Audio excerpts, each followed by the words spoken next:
So let's get the show rolling. Welcome all once more. It's our privilege to host this event again.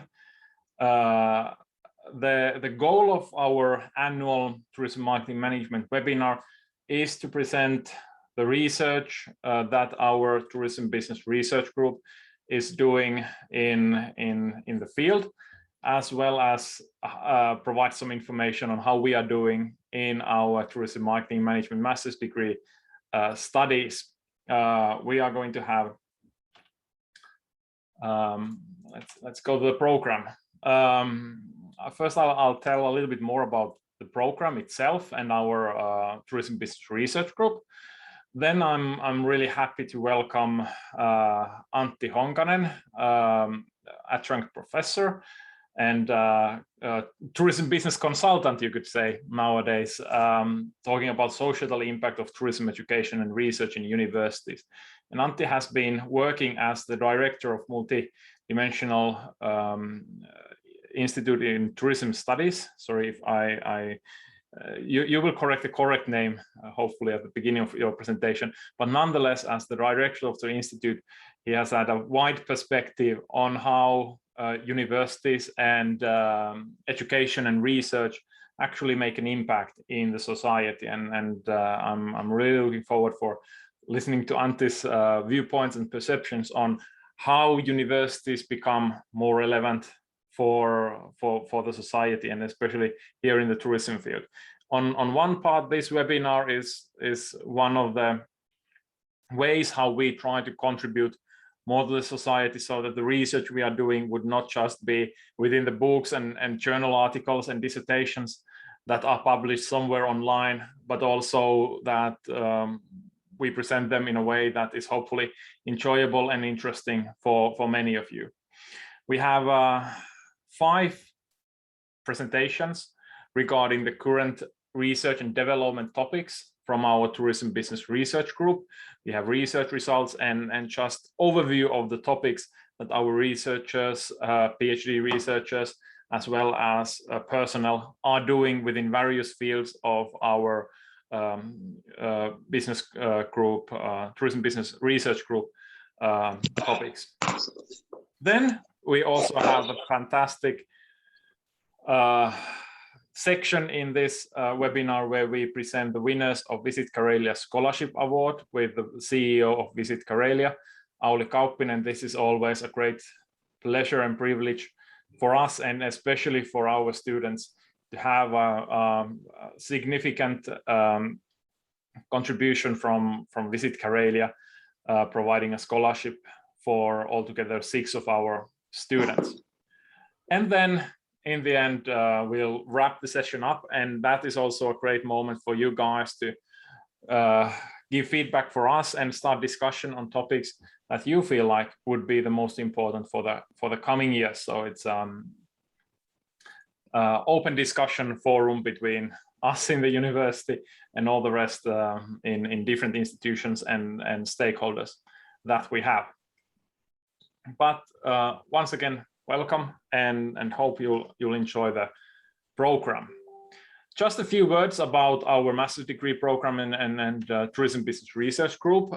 First, start with tourism marketing and management. Every year during September, we have a new group of students starting their tourism marketing and management studies on a master's level. We take about 20 students, and the application period opens again for the September 2020 2 studies, 1st of December, and lasts until January 19th. So if you are interested in applying, joining us in this program, please note the application period.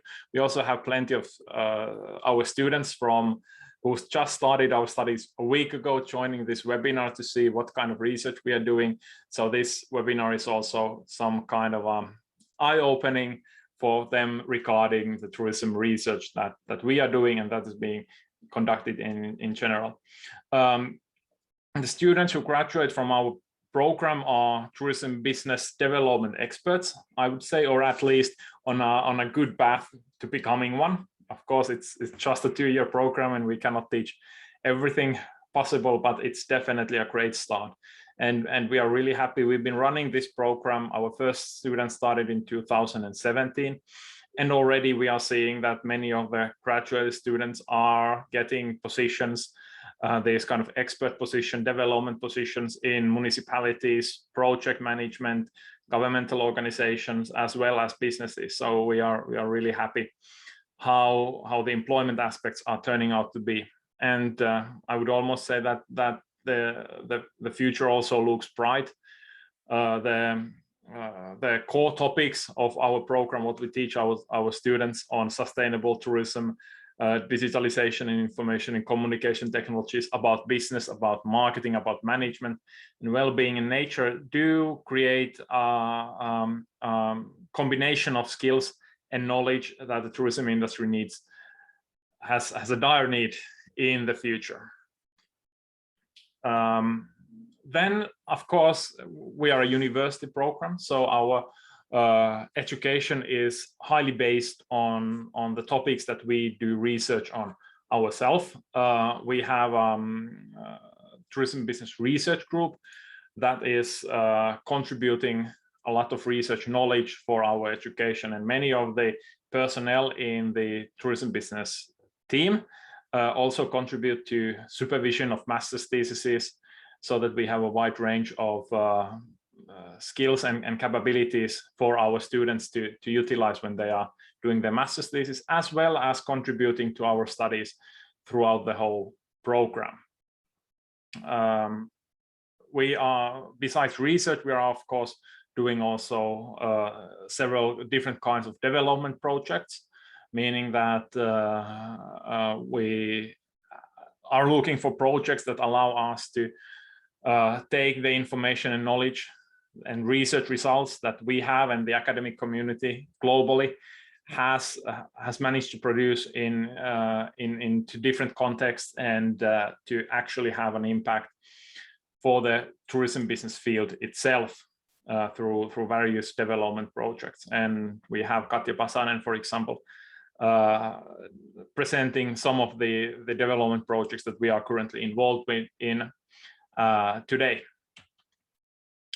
So please, if you are interested and want to follow us, it's quite easy to do so. You can find us from Facebook. That's our official Facebook account that is updated by the personnel of the tourism business research team. Then we have Instagram account that is fully updated by our students.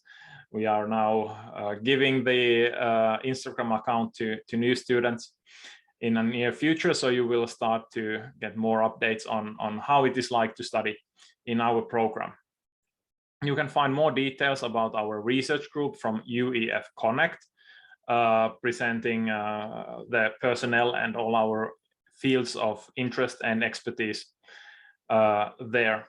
The tourism marketing and management website is of course uef.fi/tmm, and we also have a blog where we contribute some of the research knowledge we have to the general wider audience. So our students especially are active in blogging and answering important research questions through literature reviews, for example, in our blog. So plenty of ways you can follow us and learn from us, and also give us feedback and interact with us.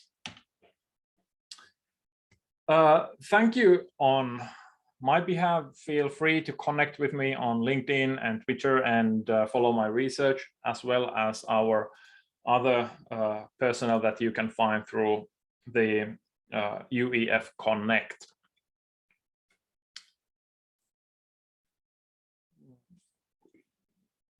Yes. Now I would indeed like to welcome Antti to take the stage. We are really happy, as I said, to have you here, and looking forward for your perceptions and what you have learned about how universities, education and research can contribute to society, especially in tourism. So please go ahead. Okay, thank you. So now I try to share my presentation. Just a moment. Yes. I think it's working. Perfect. Good. So my name is Antti Honkanen, and Juho actually told the most important, but I have been in academic position about 25 years, something like that. Before that, I was in business life, and now I'm going back to the business.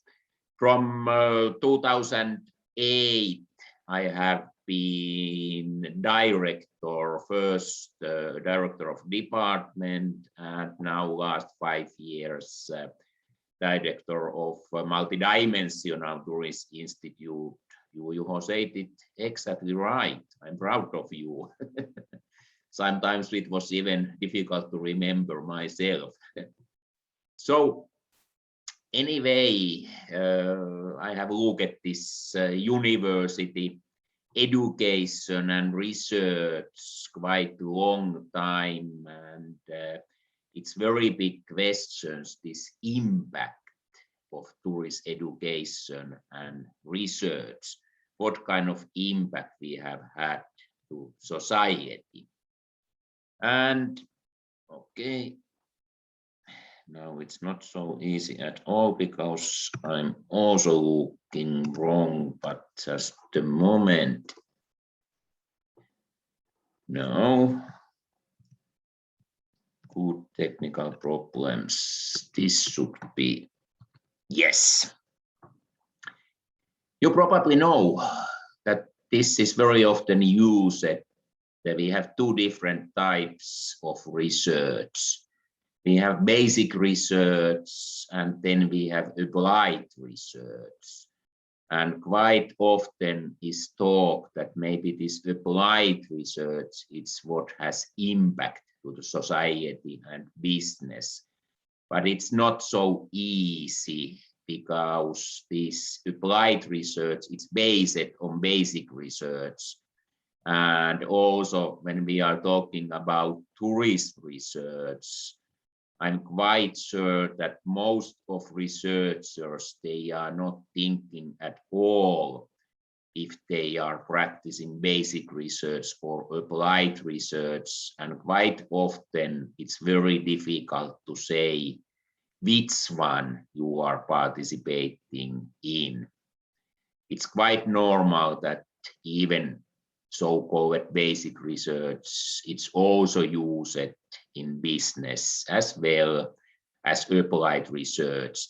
But actually the primary difference between basic research and applied research is that in applied research, there is some kind of practical aim or objective. Some way there is a problem which is connected to the business or society, and then a researcher is coming to try to resolve the problem.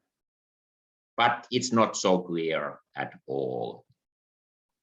And when we are talking about impacts of universities on something, we can think that the tourist research, we have impact on tourist business, and probably to your studies, this impact on tourist business is very important. But of course, there is also impact on tourists and society. And both education and research has this impact. And this time when I'm talking about research, I'm not thinking that there is difference between research and development projects. It's often also two different categories are talked that it's two different categories, but this is also quite typical in tourist research that we are not thinking so clearly that this is research and this is development. Of course, if there is a project that there is not any research activities, then we can say that it's pure development project. But most projects where I have participated during my university career, there always has been some kind of research part too. Sometimes it's small, sometimes it's bigger, or the project is even based on research. But anyway, university is at best, and if there is some link to research, not only development. And when we are thinking what kind of impacts of universities can have on tourist business, first, education, maybe the biggest impact of University of Lapland, where I was working, was that students were used as labor force. And the impact is so big that without the University of Lapland, Rovaniemi tourist business will be in very big trouble, because I don't know exact share how many of those workers in tourist business are actually students, but it's huge. Almost all tourist students are working in tourist business, but not only tourist students, also other students. So they are quite huge. It's huge impacts. And without those students, many companies were in trouble. One reason is that because in Rovaniemi and in Lapland in general, tourist business seasonality is very strong. And students, many of them, it's very good for them that they have only some fixed working, so that they are not every day there, but maybe some 2 months or 3 months or something like that. Of course, the problem is that we were offering studies in winter, and winter is the busiest season there. But anyway, it's really, really important, and impact is huge. Then we very often also use students as innovators. It was quite often part of some course. Students were first, they visit in the company and look at around and try to understand the nature of business. And then we just give them opportunity to maybe plan new products or business models or something like that. How successful it's difficult to say. Of course, students are, they are coming outside. They cannot know everything about business. And of course, they cannot know what is realistic and what is not so realistic, because they are just visiting there. And quite often the result was that actually ideas were really fresh and good ones. But there were some reasons why they cannot be in reality. It wasn't the fault of students, but just because it's not so easy. This project developing, it depends in so many things that they cannot know everything. But some of those ideas, they still existing, and they can be quite popular products. And always those companies were very happy about new ideas, even if they not adopt them. They maybe think that in future they can think situation again and look if they will start to do business with these products. Of course, students are future experts and directors, and it's very important that during their education they are not only looking history of tourist business and what has happened, what had already done, but also what will happen in future. Those who are already working in tourist companies, they are busy and maybe they don't have so much time to look around what is happening in other countries, what kind of new trends there are. They are ready to listen, but themselves they maybe don't have so much time. And then it's very good that this education gives new ideas, new fresh ideas.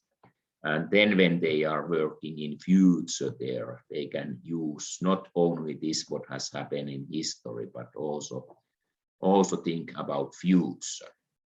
And of course, quite often is talk that students can be also working, establish new companies. I'm not totally sure how good idea is that immediately after education, when graduated, if you don't have very long history, working history in business, you start new business. Sometimes it's really good idea, but I have to say in my history that I also established a company when I was 23 years old, and I spent 1990s to pay the bill of this company. So it's maybe good idea first to get bit history in other companies and then establish your own. But anyway, in future, hopefully more graduated people are also thinking this option. And it's good that this education are giving those skills that are needed to establish a company. Research is important, and tourist research, it's still quite new. We can say that universities has offered tourist research in Finland from 1990s. Before that, there were some writings, but how to say, it wasn't really strong. In other countries, for example, in the United Kingdom, 1970s, 1980s, something like that.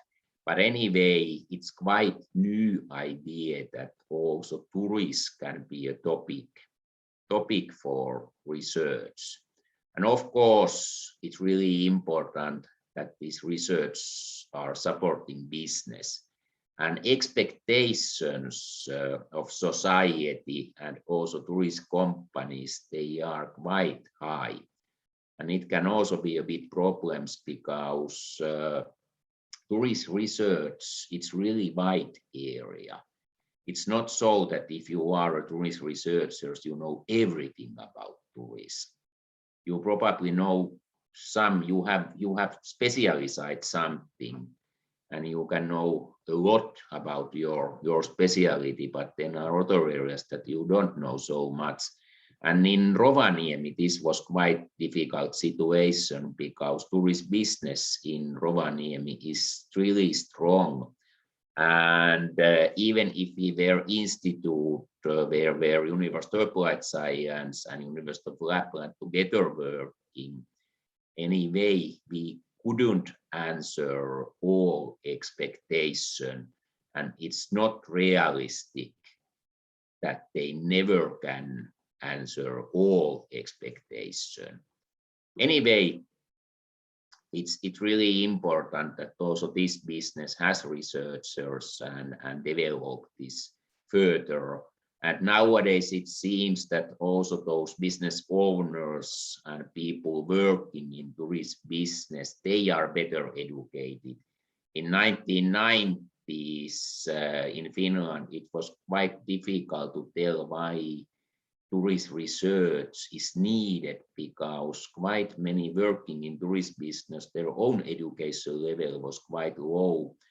And it was huge effort to tell them why research can help their business. But nowadays, business owners, their own education is quite high, and they know how to use research. It's also very important that those companies know how to use research. Without this, this cooperation is not very fruitful.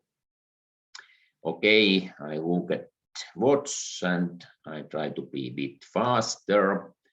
When we are making cooperation with companies, it's quite important to understand the differences, and there are differences even the interest because researchers, how to say, the driving force for them, it's very often that they just like to know how things are going.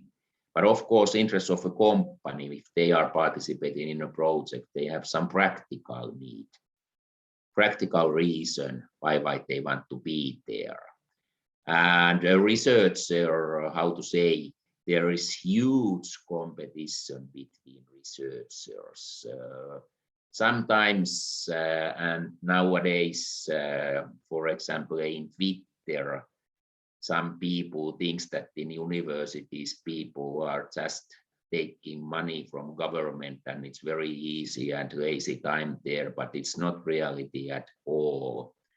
If some people is a professor, it means that before this nomination, he or she has made a very long days, not 1,600 hours a year as it's official. But of course, in business life, there is competition between companies, and it's also a little bit problematic because quite often those research and development projects, they are cooperation, so that there are not only researcher and one company, but several companies. And it's really important that they understand that they have to cooperate with also not only with researcher, but also with those other companies. And of course, if somebody is traveling to Joensuu, probably he is not going because there is a good hotel in Joensuu, but probably that there is something that interests in Joensuu. Maybe there is, I don't know why to travel in Joensuu, Skenery or whatever there is, but anyway, the reason is not the hotel, it's something else. And that's why this cooperation between companies is also very, very important. Researcher is thinking that he needs resources for research. Nowadays, people working in a university, they don't have time for research. They have to teach, they have to participate, develop in university, and they have to write applications. They don't have time to research at all. And this project is one way how to get money so that they have time for research. And then when they have projects, they also want to do research. But maybe in company, they are thinking just these practical ways. Quite often, the reason why they are participating is they want to have more customers or hopefully better customers who are ready to pay more for their products. So time for research, but time is problem for business people. They don't have time for this project because daily business too often takes all time. And if they are not participating in this project, it can be really big problem. And I have been participated in many projects where the biggest problem has been that representative from a company didn't have enough time. I understand totally them because they have to think if they are in the company with customers, they are earning money. But if they are not participating in project meetings, a researcher cannot know exactly what is expected and so on. And then there is a huge risk that this project is not successful. And it's not nice to say, but tourist business and tourist in general, it's maybe one of the biggest area where are given regional money. And quite many of those projects with regional money, I'm not now talking only university project, but in general, how to say, they are not so successful as it expected. And I think that in future it would be really important that it is more taught how these projects can be successful and the impact of projects can be bigger. There are also very good examples, good projects. And when they are successful, it's very important that all participants, they are sharing the same interest. There has to be equal starting points for the project. It means that university, it's not just asking a company participating to the project because funding is expected that there is a company. It has to be so that this company is also giving some value for the project, or vice versa. Not so that university is taken to the project because funding is expecting that there is some research institute. Also these cases has been several where I have been participating, so that actually we have asked to participate only because there is need in funding that there is somebody from university. It's not very fruitful way to start. Time, I already told it, both need, the researcher need time, but also companies need time. And sometimes a university or whatever research institute cannot make new business without companies. This sounds very, how to say, dummy to say this, but there has been cases that maybe regional authorities are thinking that maybe our region need this kind of tourist business. Then they call to a university or some other research institute and say that please make a project where you are developing this kind of tourist business. Okay, university can do it, but the university is not a tourist company. Without these companies, there will be no business. The model can be very good and so on, but if there is nobody who is doing this practical work, it cannot succeed. And it's not only once, but several times where I have participated in projects where this mistake has made. It sounds stupid, but it's reality. And it's also very important to understand that the researcher, it's not right people to making business decisions. He or she can give some hints or tell ideas, but company has to do their decisions themselves. It's not outsider who are doing decisions. The company has to be responsible themselves for their business. Also very important, and it's actually what I'm doing now, it's just that if we are collecting data, it's not enough. There is also need to tell what this data means, explain what it means and how it can be used. Now I'm doing commercial work, but anyway, in TAC research where I'm cooperating with them, I also cooperating with some other companies, but mostly with TAC research. And we have maybe the best data in Finland. It's very rich and companies are using them, but we can look how they have used data, and it seems that they are using it very simple way. So there is a need somebody to tell what you can do with this data. And the same situation, is it quantitative or qualitative? Anyway, it's very important. And the most important questions, if you have a project, who continue activities after the project? The normal situation is that there is a project end.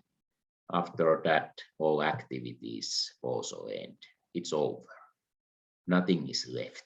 This happens too often. Project can be really good, but if it's not know who continue after the project is quite useless. It's not easy because the project is quite often made by public money, and after the project somebody has to pay.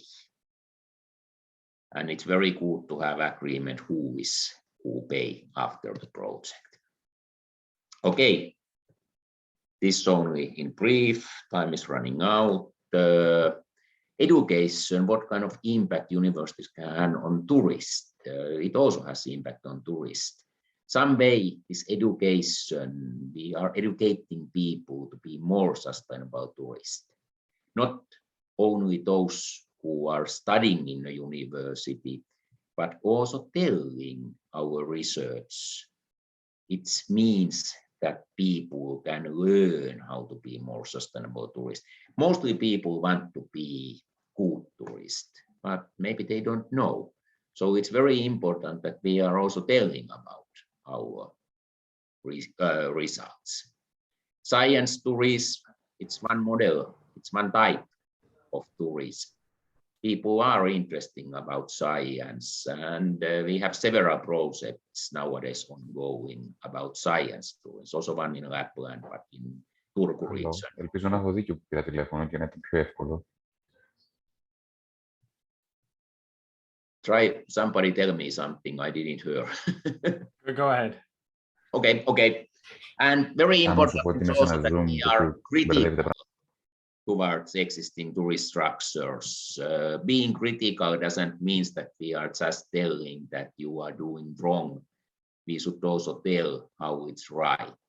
And of course, creating new tourist models.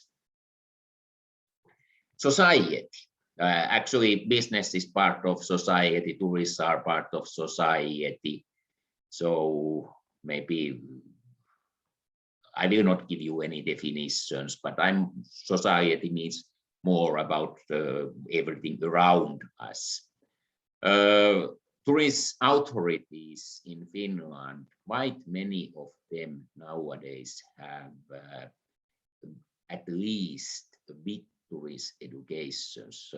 We once made a small, it wasn't research, but we just looked a bit about those people working, for example, in ministries and regional authorities and their background, and quite many of them actually has background in university, and so that they were studied at least a bit tourism. It's very good.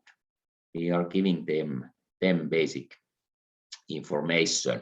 Situation in companies not so good. Actually, in companies there are still a lot of people without tourist education. It's totally okay because there are several roads to be professional in tourist business. But anyway, I would hope that in future also these impacts would be bigger. And of course, it's increasing all time. But same time, we are educating society about tourism. Too many people think that they are expert on tourism because they have traveled, and of course we understand that it's not so easy. Research, tourism ecosystem, and regional role, it's very important nowadays. Tourism is mostly developed in regional level. National level, there are also activities, but there are much more money on regional level, and that's why it's developed more often in regional level. But of course, I hope that the regions would cooperate more, because nowadays it's a bit stupid, because it's very often happens that there is a very good project in one region, and then they establish quite similar project in other region, but they start as never heard about this other project, and it's not good at all. They should have more cooperation. And also the role of a researcher to be expert in tourist policy. We academics haven't been so active in tourist policy. Now the Ministry of, what is them in English? Ministry of Economy and Labor Force, whatever. Professor Raija Komppula is now participating. They have this, I don't also remember the name of these, but they were quite similar some years ago, and then I was participating there. But anyway, I think that researchers' impact to this tourist policy should be bigger than it's nowadays. And also more researchers should be some kind of science influencer, so that we can really tell more about tourist business. And then it's really important that we can tell in a few words what we are researching, what are our findings, and what our findings means to tourist business. Not so that we are using this language that we are using when we are speaking to other researchers. We need some kind of, how to say, translators, our language to public. And to me, it seems that social media, it's really important nowadays. We should be there and use it more often. So this means, of course, more works to researchers. We have too much work, but anyway, it's really important. This is my last one. Then I'm ready, almost in time. What we need today, if we want to have impacts, it's quite easy to understand, but we need more sustainable tourist business models, and researchers are key players there. And to me, it's really important, and I have learned this in reality. It's really important that we are not selling that you make something wrong, but we also should tell what is right way to do it. Companies, how to say, they take it just negative way. They are saying that research is useless if we are just selling that they are doing something wrong, and they are even right this when they are saying it's useless without to know how to do right. It's not very good point. And companies, if we are telling them how to do right, they are ready to listen us. It's my experience that they are ready when it's realistic and we really can tell what is the right way, then they are listening us. But if we are just saying it's wrong, then they are not hearing us at all. Of course, what happens after COVID-19 epidemic, it's real pandemic, it's really important. Recovery is happening now. It has started already. Some countries, tourists is coming very soon. Let's see what happens in Finland. We are not so fast as some other countries, but hopefully we will be faster. Technology have very strong impacts on tourist business. We cannot even imagine what will happen in future. Technology is developing very fast, and it's really important that we understand how it affects on tourist business. Tourist business is something that technologies have affected very strongly in history, and it will happen also in future. But also so that when we are researching tourism, not only tourism business, but also other business, the link between businesses are very strong nowadays, and tourist business is offering also many services that local are used, and it's good for everybody that tourist businesses, it's not so dependent only for tourists, but also locals can use their service. Of course, if you are somewhere very far in Lapland, there aren't people around companies, but cities like Helsinki and Joensuu and so on. Many tourist business companies can offer their service also to locals, and I think it's very good to have this balance right. Also, what I'm interested is, I call it the new era of new mercantilism. What it means? It means that nowadays, for example, domestic tourists, quite often there are claims that domestic tourists has to be more important than tourists who are coming abroad or something like that. Sometimes it's said that it's for climate reasons, but no, it's not so. I cannot understand why a train trip to St. Petersburg can be more climate friendly than a train trip to Rovaniemi, because actually the distance to Rovaniemi is longer. It's not so easy. This is very interesting point, that how much we are pointing now these domestic tourists. I understand it, but anyway, it's very, very interesting topic.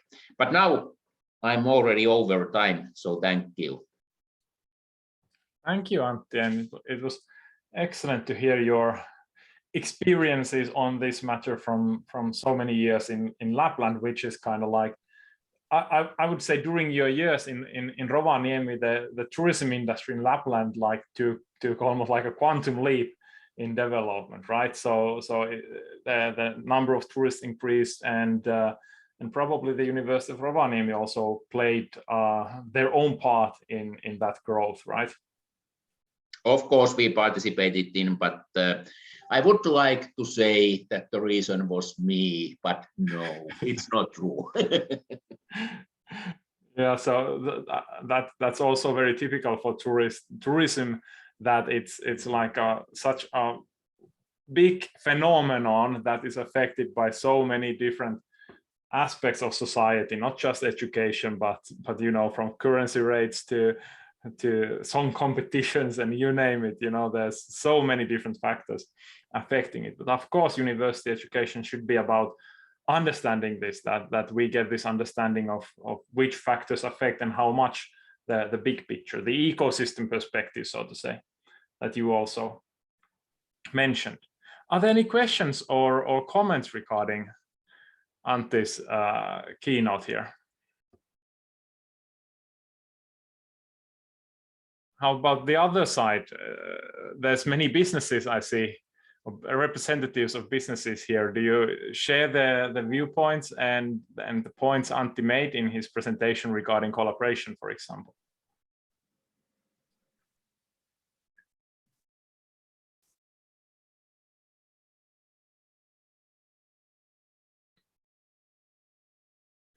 And maybe they are writing. If you guys like to take the microphone or take the floor, you can use raise hand function in the reaction section of Zoom, and I would be happy to give you the floor and time to say a few words.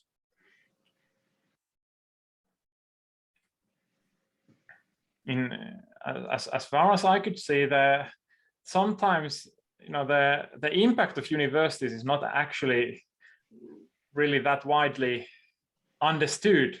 Maybe that's maybe one of our faults, that we fail to provide information on how many different ways universities actually affect society. And I think your presentation is great for that purpose, because we could see that it's not just the research and the funding we get from the Finnish academic, but it's everyday work that we do in order to contribute to making the society a little bit better, not just competition on research funding, for example. Yes, this is very big questions, how we can tell what we have done, what we are doing. In the University of Lapland, it was sometimes so that even the rector of university didn't know what we are doing. Yeah, so it's definitely a big communication issue. But it's as you said, many professors are doing already quite a lot of work, and it's something. I'm a marketer myself, and marketing, it's never finished, it's never done. You can always do more and more, and you never reach you're never finish. So it's a big task, but I think an important task of universities, so that information also flows back to the society. Yes, actually, we can say that if we are making research and nobody knows about our results, then the impact is nothing. Yeah. But the problem is that because professors and people working in the university, they are not paid for communicating about results nowadays, and that's very big problem. Yeah.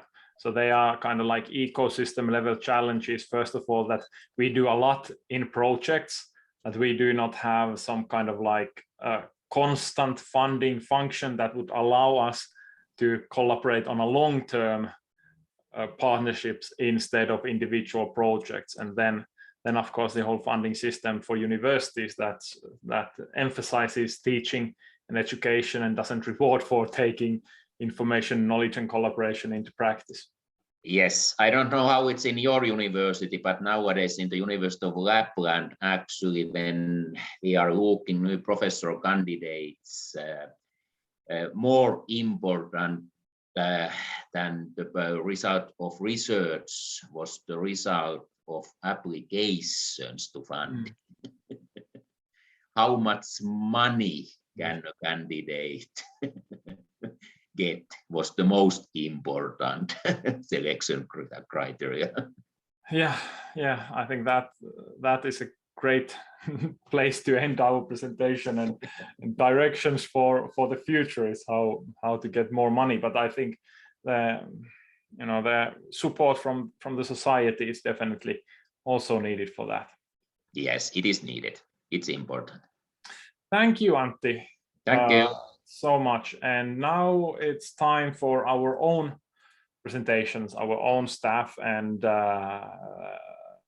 PhD researchers to join in. And first we have Dr. Olga Hannonen talking about remote work and travel and tourism. And Olga has been really active on this field and has been interviewed by BBC and many other news agencies about her research. So it does seem that this is a very hot question nowadays, how to combine remote work and travel and tourism, and Olga has some interesting insights into this. So Olga, please.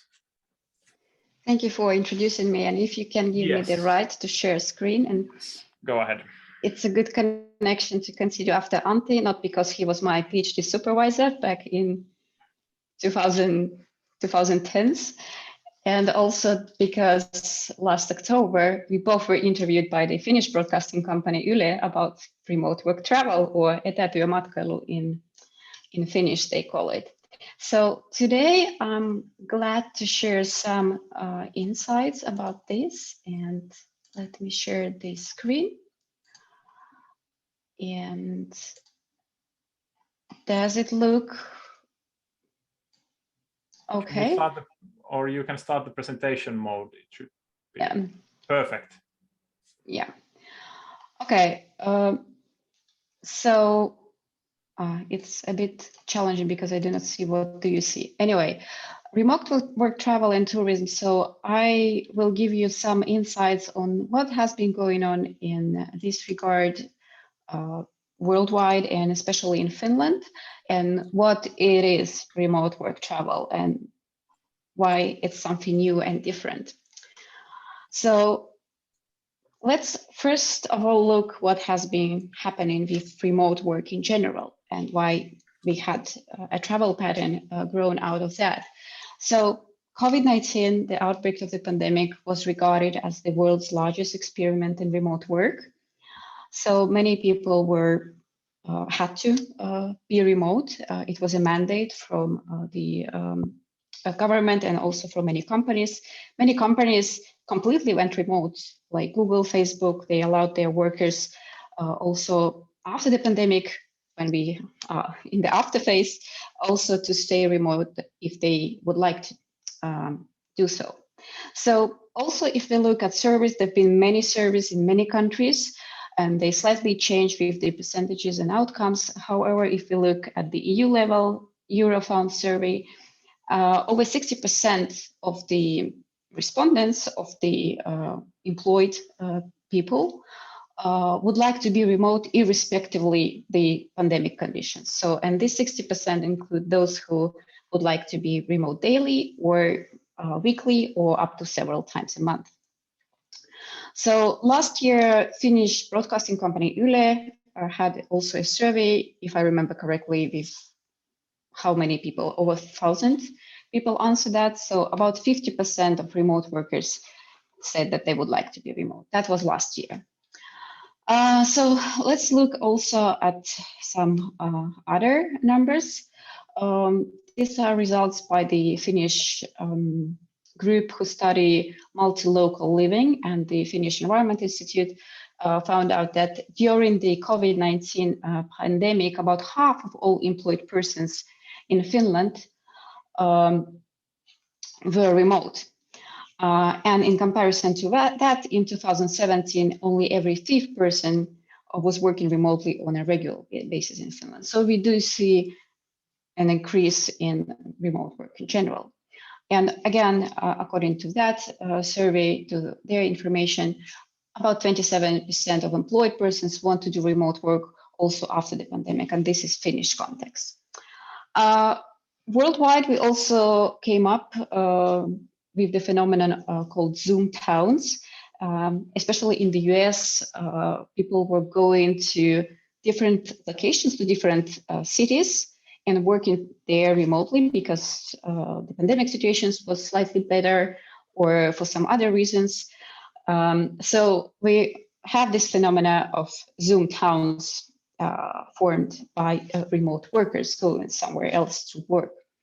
And sometimes they also, these Zoom towns are regarded to places that are happened in the countryside without actually a town being there, just because people went there. So here also to just show you in a graphical mode what I just said concerning the statistics and what has been happening with remote work in Finland. You can see the jump from 2019 to 2020 was quite intense. So in red, you can see people working remotely on a permanent basis, and in blue, those who do some daily, on some days, remote work. So both has witnessed growth in 2020. So when we talk about remote work, probably everybody already know or heard the term telecommuting. So you might say, what's so different from that? Why this is something different? And remote work and telecommuting are actually overlapping phenomena.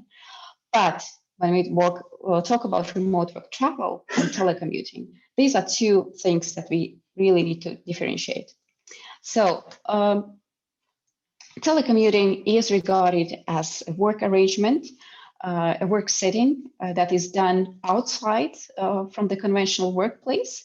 It can be working from home or from somewhere else, and that you communicate by way of computer-based technology. So when we telecommute, why people telecommute? Because usually they're balancing between family duties and employment, right? Long commuting hours, some family commitments, and other things that are taken into account and leading to telecommuting. When we talk about remote work travel, yeah, we have the travel component. Both remote work travel and telecommuting are concerned in location independence. But with remote work travel, location independent work arrangements are interrelated with purposeful engagement in travel. We actually go somewhere on purpose to work remotely. And when we talk about remote work travel, we balance between leisure and work, not between family duties and employment as in telecommuting. So these are important differentiations between these phenomena. So also, when we talk about Finland and remote travel in Finland, Finland has very good preconditions for remote work travel, because Finland is for a long time has been regarded as one of the as the country with most flexible working hours. Since last year, we have a new Working Hours Act that according to that act, most of full-time employees in Finland have right to decide when and where they work for at least half of their working hours. So we have working flexibility engraved in the new Working Hours Act. So, so remote work, travel in Finland, possibilities to be remote and travel while doing work remotely affect both consumers and tourism businesses. So let's look at the survey, the consumer side. The survey that was conducted by the booking agency eBookers. It was a panel data collection, and 1,020 persons answered that participated in the panel survey. So when they asked people about remote work travel, only 7% of the respondents said that they are not interested in remote work travel, on traveling, going somewhere, working remotely, and engage in certain leisure activities. So 93% said that remote working Finns would be interested in traveling also while doing remote working. So every 10th of the respondents already practiced remote work travel, and 18 who haven't yet practiced would like to do that in the future. So when it comes to accommodation modes, the most preferred type of accommodation was a cottage, second home, or mökki, 55%, while 24 stayed in a hotel, hostel, or a timeshare accommodation. And actually, this survey indicates that the share of hotel and hostel accommodation will be growing, because those who would like to engage in remote work travel, 94% answered that they would like to stay in a hotel or this type of accommodation when they do remote work travel. So when it comes to certain motivations, expectations, and this would need to be studied in more depth, but according to this survey, we at least know that 80% said that they travel for a change of scene, a very touristic motive, classic touristic motive, novelty, change of scene.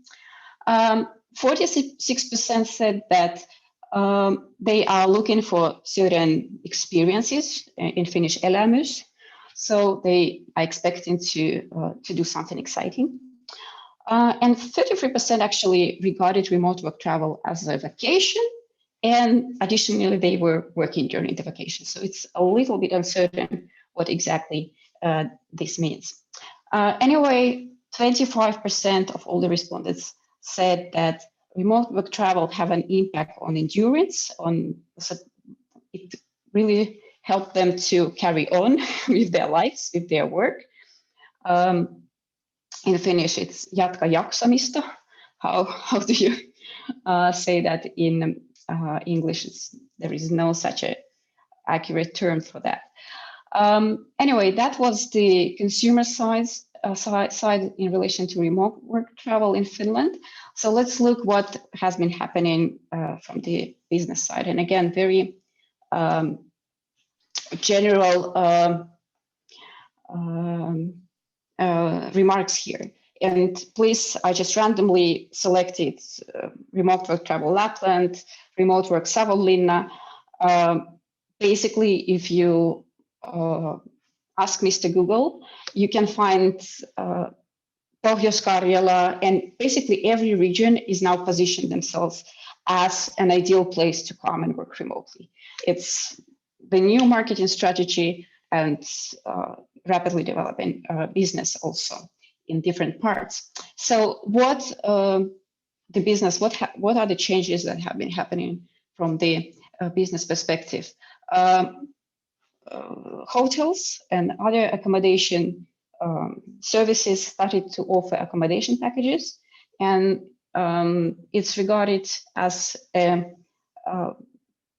long-term accommodation is regarded to support the well-being of the entrepreneur, because it provides security during this unstable economic situation. So we see creation of long-term accommodation packages by different accommodation providers or different destination. Market those, like for example, remote work Savonlinna, you can choose between accommodation in a cottage or a city apartment and whatnot. Also, workspaces and new office premises are either built or arranged on existing premises of the particular resort or again, a particular entrepreneur, local entrepreneur premises. Good, stable internet is promised and also important when you do remote work. And also they provide an activity or event calendar, what you can do, in which activities you can participate and engage. So it's like a packaged trips or packaged destinations for remote work travel in different parts of Finland. And you can easily find by even just go in a ski resort and you open the web page and you can see remote work travel is taken into account also in those places that you wouldn't probably think that you can go and work there remotely. So, and these are just general overview what has been happening in Finland. And yeah, if I have more results, you please follow me on the social media. I usually share those, or you can drop me an email and we can talk more. So if you have any questions, I'm happy to answer. Thank you. Olga, how is your own remote work experiences? I have been productive, actually. Probably I should mention in the very beginning that I've been a pandemic refugee in Lapland for almost a year. And actually, I regard it as a very good possibility to live and experience Lapland, just live here, because I can be remote and accomplish my work by telecommuting. Yeah, absolutely. So good for Lapland. So Lapland has got one yeah, remote traveler. There's a growing market segment, traveler segment, and it's interesting to see how many service providers, local service providers, actually taking this into consideration and trying to reach out these potential travelers. Yeah, I noticed the same. Is there any information who are the most likely travelers? Like, are they like young people, older, seniors, pension or close to pension? How families? Who are the ones who are most interested in doing remote travel work? Well, I do not have a precise answer for that. We need to study this, and hopefully we get funding to do that. And however, when we talk about remote work and people doing remotely, usually those are people who are taking more senior positions in companies or organizations who can do that. Yeah, so that at least in regard to remote work, but remote work travel, that's another step to look at. I see some questions coming. Yeah, Chris has a question. Go on. Oh yeah. So is there any communities for the remote workers now in Finland? Good questions. I come across community buildings in particular destinations. So if you choose, like, I can't remember the name, but go into Levi in Lapland, and they have a hostel that built a remote work community. But I cannot really tell that it's a national community at the moment is created. But yeah, a good thing to look into. Yeah, that's a great question, because that's directly related to this phenomenon and how it kind of like differs from traditional tourism. Is that it, you know, there's the possibility of connecting the like-minded people when they gather around the same buildings, and thus might even be something really beneficial for the working life that is not normally there, that you normally only talk with people from your own organization, whereas in these cases you travel someplace to meet people from other organizations, and that might be really interesting perspective on this. Yeah, definitely. Yeah, I see somebody else want to. Yeah, Raija comments that there's, as you said, there's a lot we need to know more about this, and especially like how it all builds up after the pandemic, whatever after might be. Still, that is this something that only gets stronger and bigger in the future, or is this like a local top that we have now reached, and how this affects the whole working culture in organizations? Well, definitely remote work and remote work travel is here to stay. So we have to get used to this, or again, even employees have to come into terms with remote work at least, and remote work travel is something that the particular person does. So because already in the Working Hours Act, we have the right to arrange our working hours according to our 50%, according to our personal needs or personal preferences. So many employers are still would like to their workers to stay in the offices because they do not believe that you can be productive. But now it's changing, and it will be changing rapidly because we have this we have the right as employees to be flexible. So it will increasingly also affect which organizations, expert and managerial position workers want to work in, because this is something that they will require in the future, that you have these possibilities to travel while you are working normally. So Markus has a question. Yes, thank you for the very interesting presentation. I think you actually already touched upon the question that I have, but it would be really interesting to know more about like the push factors or antecedents. I don't know, how do you want to refer to the, or which term do you want to use? The push factors behind what affects like the willingness to travel for remote work. I'm kind of thinking there are like two groups of people: those who are fine with remote working and can do it well at their homes. So in practice, they have enough rooms for remote work in their apartment. And then there's these people, which I belong to, who have a smaller apartment, and their partner or someone else in the family is also doing remote work, and the walls are kind of crumbling in, and they want to escape that. So it would be really interesting to know, are those people who are kind of pushed away from their homes more interested in remote work travel, or those people who have the resources, more money, etc.? Well, you basically already answered the question by telling the background. Both push factors. Most of the people do not have enough space to accommodate every working person, and also sometimes remotely studying children in their homes. So that's one of the reasons. Another is financial capability and certain assets to be mobile, because you leave your apartment and you rent something else. So it's definitely requires some resources.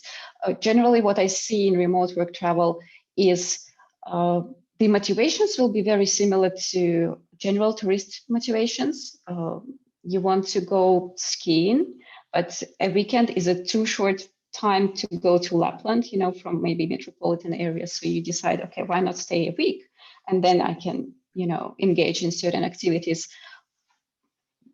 in a longer or period of time. So there are many factors that would affect it. And I don't think we need to generalize. There will be certain specific groups, specific motivations, and this is important to find out in order to business providers and those remote work packages providers to actually better cater these people who have different needs and different push and pull interests. So yeah, I wouldn't generalize at this point.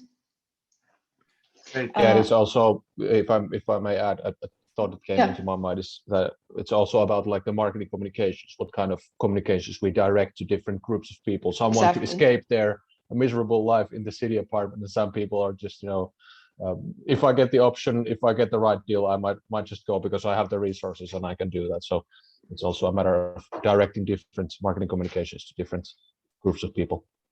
Yeah, and we live now in experiential economy. So the better connection we make to the customer when we build relationship with the customer, especially those who stay long-term, those remote work travelers. So we potentially create the returning customers and satisfying customers. So that's the best the marketing and the service providers can do. I see also Raija is commenting exactly that we can off seasons. Yes, remote work can really hit this off season times when there are no tourists coming to certain areas. Yeah, and to prolong the seasons, visitor seasons at the destination. Absolutely, yeah.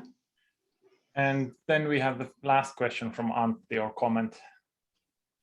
Just in brief comment, we have in DACH research, we have teleoperator data, and we have started to look how people are visiting, for example, in Helsinki. And it was big surprise for us why in some municipalities in Lapland, there were a lot of people visiting very often Helsinki. We can see where people are living. It's of course where mobile phone is in most time. Then we can decide that, okay, it has to be where people have their home. And we started wonder what this can be, why they visit so often in Helsinki. But now we know the answer. Not all, but quite many of them are actually those who are in remote work. And it seems so that the number of people who are in Lapland remote work, it's much higher than it's believed. Many of them, of course, they have their own cottage there or something like that. That's why we cannot see them in official statistics at all. But anyway, this is really important topic, and it will change tourist business and also how people are spending their time quite strongly, because personally I believe that this remote work, it will stay also after this COVID pandemic. Thank you. Thank you for your comments. Yeah, and thanks for all the comments in the chat I see, and thank you for sharing the perspectives, experiences. Thank you, Olga, as well. It's definitely a super interesting topic at this moment. Next up, we have our PhD researcher and senior lecturer Johanna Heinonen joining us and talking about experiential online customer service. Okay. Yes, and let's see if. Great, everything looks good. Yes. Please, the Zoom is all yours. Thank you. Well, hello everyone. As Juho mentioned, so I'm a PhD student and also working as a teacher and RDI specialist in UF at the moment, also in Lab University of Applied Sciences. And my topic handles about customer service online. And if Olga presented a very researcher who has been doing research a longer time, and then we have Riina, who is in the final stages of her PhD. So I'm also presenting someone who's been doing this for a long time, but I'm still taking the first steps of the research due to my more consultative attitude and this applied research focus that has been going on in my previous life. But yes, what I'm interested in is that the customer service online, when we don't have any gestures, we don't have any mimes, or we don't have any tone of voice, so we are just writing something. So how can we provide experiential service? How can we provide service that provides the customer a feeling of caring, and that you are taken care of, and that the customer gets a good feeling about the service? And as mentioned, it is the first stage, but to start with something that is very typical for me, a provoking one. This is probably something that the Finns have at least seen in your previous life.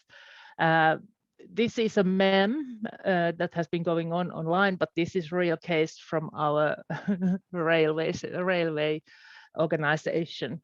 So customer chat, the customer service agent is asking, how can I help you? And the customer says, we are looking for an auto train to Saariselkä for Christmas. And the final statement is that just keep on looking. Hopefully you'll find one. And we can all think that, would we be happy with this kind of service? Would our solution, our problem would be solved? And yeah, of course, it's very polite and so on, but do we, if we are contacting a customer service, do we as customers think that this was a good service? And I know that good service and so on is very subjective thing, but there are something common in researches. I'll come back to that. Then how about if you are contacting a customer service chat, like in our railway organization, and you'll have to wait for 14 minutes. Do you think that that's a good customer service? Everyone who thinks that that's a good customer service, please put your hand up.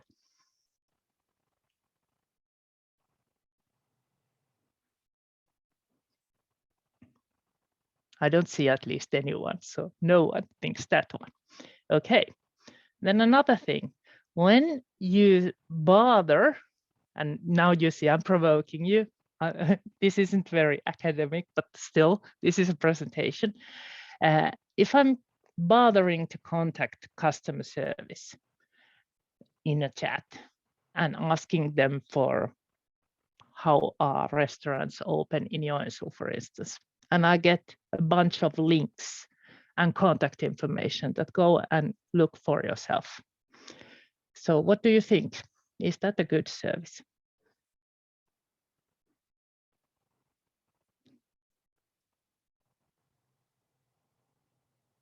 I don't see anything. If there is, Juho, please say. And then the last one.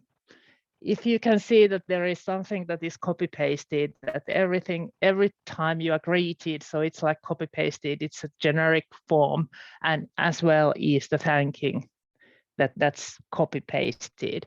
So do you think that copy-paste is a good service?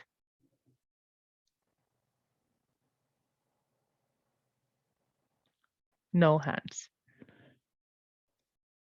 One, okay, good. And of course, sorry.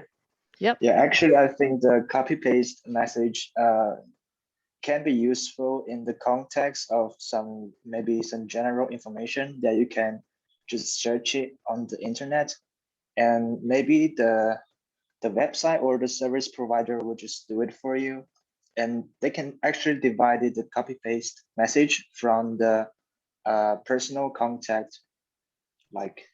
Yeah. And as I mentioned, customer service is really subjective thing. What is good for me might not be good for you, and vice versa. But yeah, I'll come back to these statements a little bit later on. So what am I doing? I'm studying actually something that is called the moment of truth. I'm so old that when I was studying in Swedish school, Honkanen, Swedish School of Business, Swedish School of Business Economics, what is ever. So many years ago. So Christian Grönroos was still working there, and he's one of the gurus in the Nordic discipline of services marketing. And the moment of truth is something that he has evolved with others as well. So it means the moment when we are like this face to face with the customer and the service agent. And that's what I'm interested in, and what happens online with this moment of truth. And this is something that I did very many years ago, also adapted to the online setting as well. So the question is how to create positive emotions during online customer encounters. And I have limited my research to the human-generated chat text, not bots. So I have material data from one visit organization. And what I'm interested in is the encounter. So what's happening there based on the text. So it means that I've got to make, at least at this stage, I've got to make analysis based on the language, based on the experiences, based on delays, and so on. So I'm actually editing the first article based on the service quality model. And I have 124 chat discussions from June 2020. So also from the pandemic period. And what I've been doing is that, first of all, of course, the moment of truth is something that the customer and service provider interact discreetly in core service. That's very fine definition, but it means that like this is in a way a moment of truth, that we are here. It's not something I'm reading from internet. It's not like I'm sending an email and getting answer a little bit later on, but it's like this. And it's also called like service encounter true, which could be a 2.0. So it's something that can be also done with the forms or email and so on. But in my research, I'm interested in this chat texts. And also something that is called service value or service quality, depending on different researchers. I'm talking about service quality. So benefits customer experiences when they are co-creating the service, because you need customer interaction there as well. And on the other half, it creates emotions in the customer so that you can say that, am I satisfied? Am I happy with the service or am I not? Most of the, why have I chosen this? Most of the articles that I've studied, they don't discuss the moment of truth. They don't discuss this human effect there. They are more technically oriented. They talk about e-commerce, how the flow goes. They talk about interfaces. They talk about usability. Some talk about marketing communication. But as mentioned, the human emotions, especially, and human effect are less studied. I checked this last week or 2 weeks ago, and there were around, during the past 10 years, there were around 500 articles, and it was less than 10 of them who discussed customer service or this moment of truth. And it was like more like the smileys and so on, how they are working there. So not also self-service and chatbots, but like how people could do the thing better. That wasn't discussed so much. So I was telling that there is something about the service quality. It's not a new thing. It has been studied before. Some people say that there isn't anything new to it, but I do think that there is. There is the traditional model from Zeithamel, Bittner, Parasuraman, Berry, and Grönroos, which divides it into tangibles, reliability, responsiveness, assurance, and empathy. And when you study the new literature, so it's divided into promptness, responsiveness, politeness, and personalization, which have clearly connections towards the traditional version, but transferred to the online setting. And when I mentioned that there are very few articles about that, so it means that the customer service is studied in the e-commerce setting mostly. But what does this mean? It's about the delays, of course, promptness. You want to get answers fast. If you contact the chat, because we are very self-oriented, we can go to the Google and write out and find out the information and so on. So if you go and ask someone, so you expect them to fulfill your expectations and solve your problems. So if you ask for opening hours, you'd like to get prompt answer about the opening hours instead of links and contact information that go there and ask. Of course, politeness and attitude, that you thank, you apologize, you greet people, say bye-bye, hello, and so on. And then something which is really important is personalization, that the customer feels that he or she is not treated as mass, but you are a single person and the customer or the service agent is there exactly for you. So specific tailor-made messages to each customer and listening to the customer, finding out needs. And now, as I mentioned, so I have the first article is under process, but here are some preliminary results of that one. First, if we think about the variable promptness, so that was my first question, the informing of delays. The longest delay in the material was 40 minutes. And I think that that's quite long if you don't get any information that it's going to take a while and so on. So you are writing your question and then you are there quarter of an hour waiting for someone to answer. So I think that most of us would just move on to the next page. Another thing is this responsiveness, solving problems. And as you probably noticed, so posting links and contact information, in a way, yes, it's solving problems, but did you really get the answer? You get the links you might have studied beforehand. Politeness, this copy paste, that there is a spam message for greeting people and for thanking people. That was something that was also quite clear there that could be improved. And then the last one, personalization.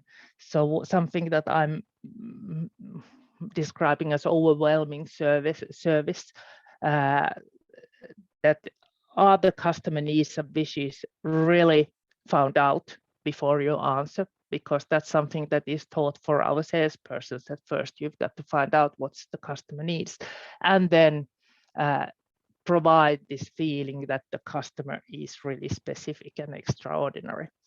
And usually customer needs and wishes when studied, if you ask for the opening hour, so it wasn't like what kind of restaurants are you interested or what kind of events are you interested, but it was like linked that here is the event calendar, see there. And also this closeness and caring emotions.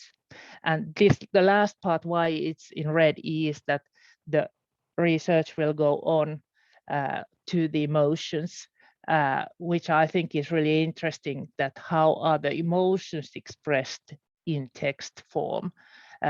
Emotions, we all know what emotions are. They are physiological reactions and actions. It can be happiness, purity, wisdom. You see the Plutchnik's wheel of emotions.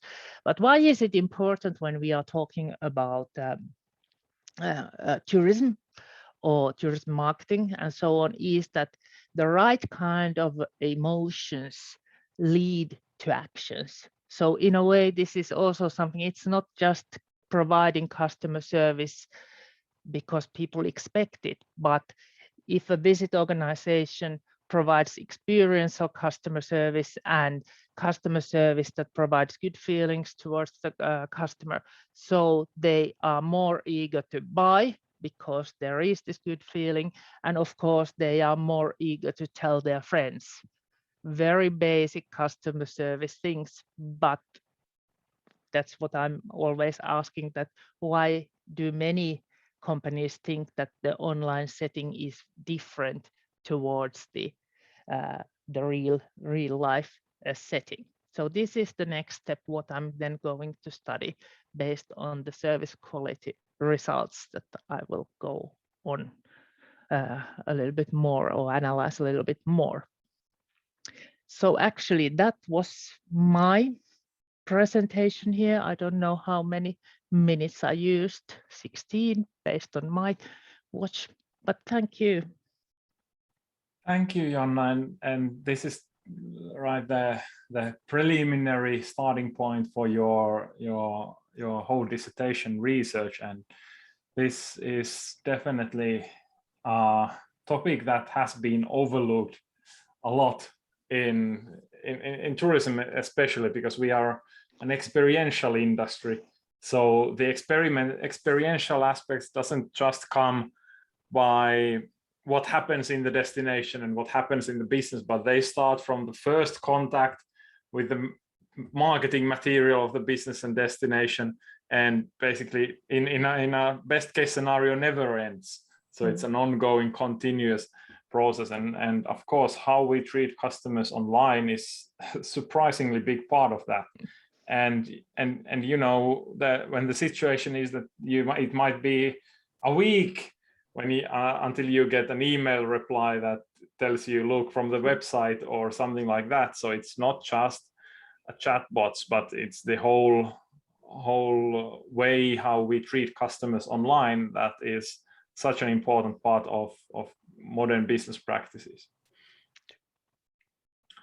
But yeah, if you guys have any questions or comments for Jonna, the main results are still coming, and hopefully by the end of the work we will understand much better how to treat people better online, what kind of language to use, how to create more experiential online encounters with the customers, which always helps us in tourism business. Katri, you have your microphone open. Do you have a question or comment?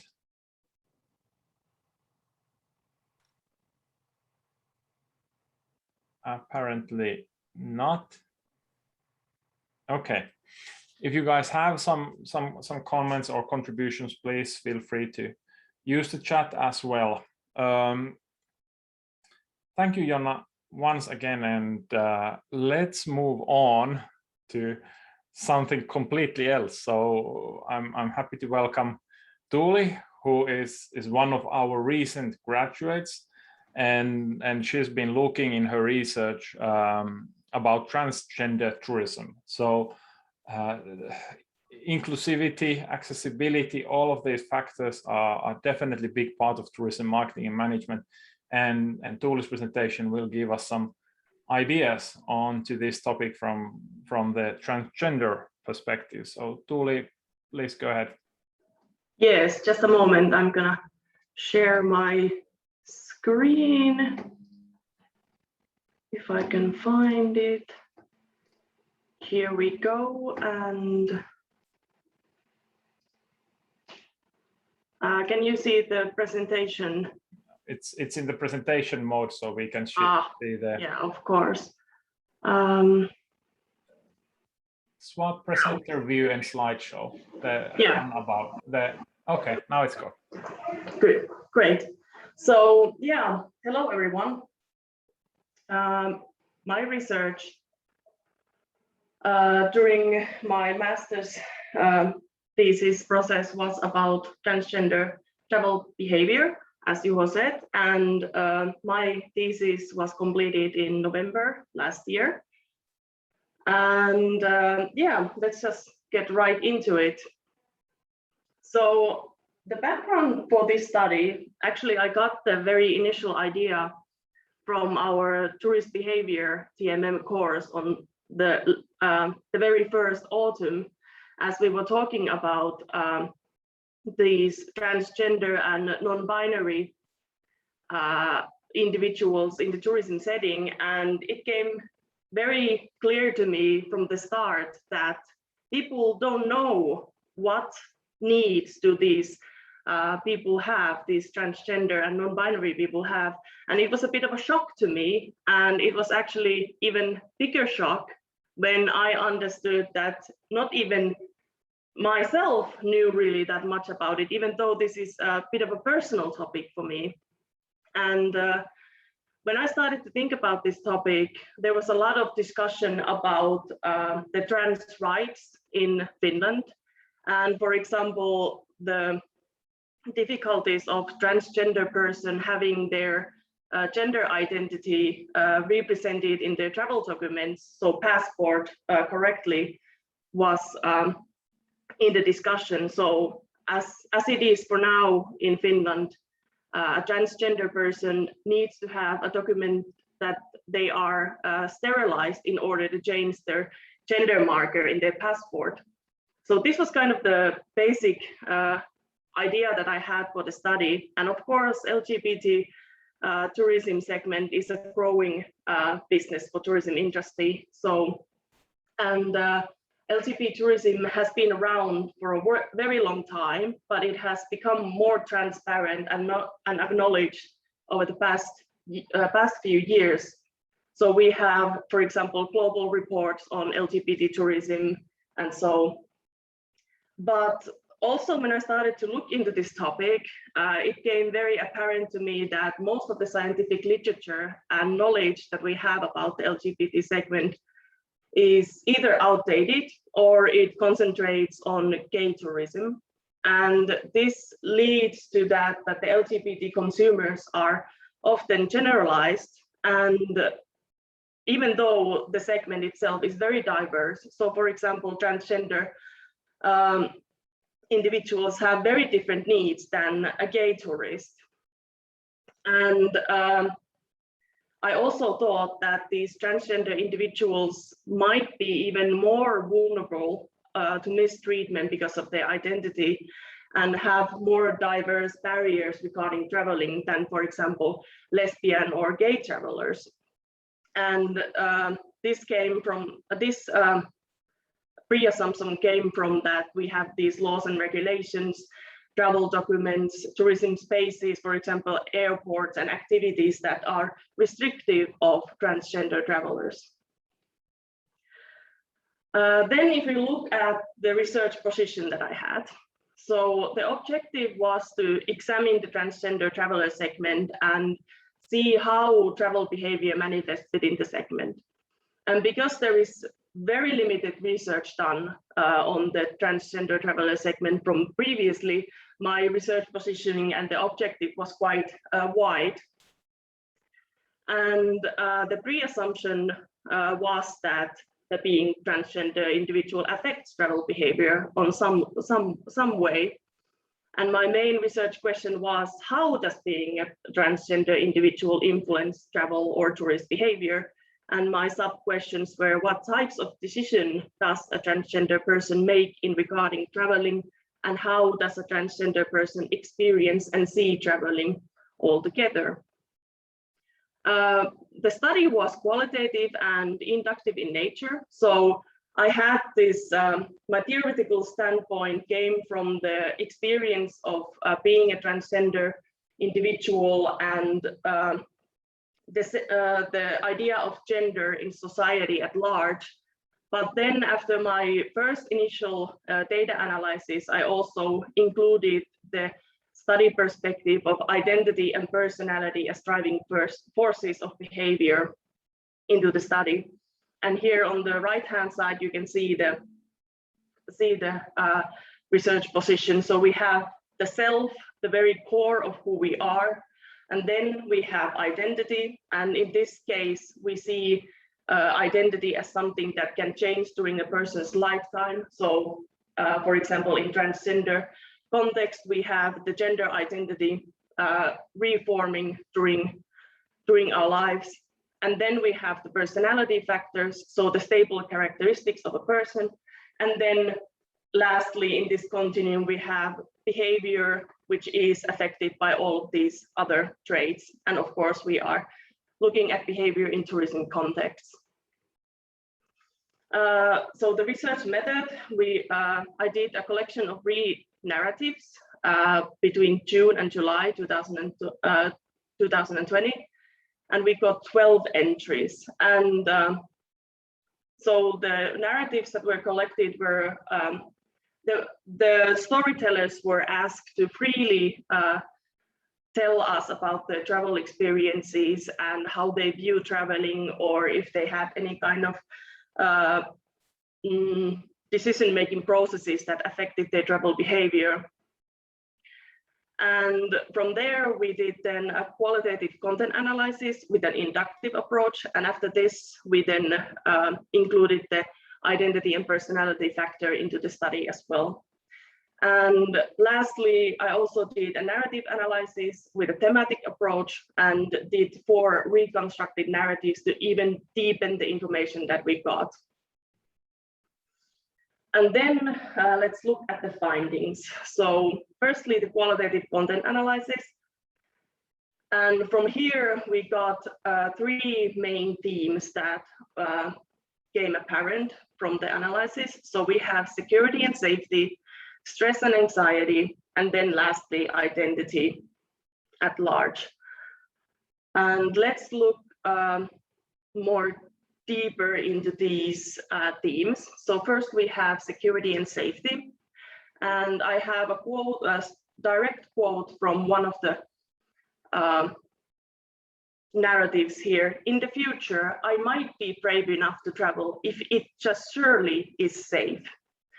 So security and safety attributes for traveling were apparent in all of the narratives, and this was kind of expected as the previous literature that we have, even though limited, we have literature from leisure settings and, for example, airport security, which explores the transgender traveler segment. And from there, we also see the security and safety being a major feature in regarding their traveling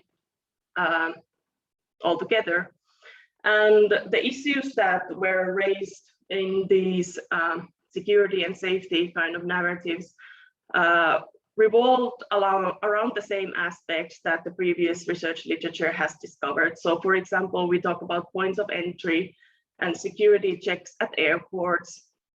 And we, the transgender individuals might do this avoidance and precaution behavior in order to hide their true gender identity, for example, in order not to get flagged at airport and so on. In this sense, traveling was also not seen as equal and easy as it is for cisgendered people. And it was also discovered that the transgender individuals do not necessarily see traveling as that important in overall picture. So they only travel for necessary reasons, for example, some family issue or such. And there was also the notion that the world is not as open for transgender people as it is for others. Then relating to security and safety, there was also this information search and destination choice kind of behavior. So LGBT friendly destination, if it's known to be LGBT friendly, it affirms security and safety aspects, and they know that it's safer to travel there than somewhere else. Then we have stress and anxiety, which was also a theme that we're expecting to rise from the data. And here we again have a quote. When I was younger, especially in the beginning of transitioning, traveling stressed me extremely much. And in this quote, we can see a bit of that difference in early and pre or post-transition stories.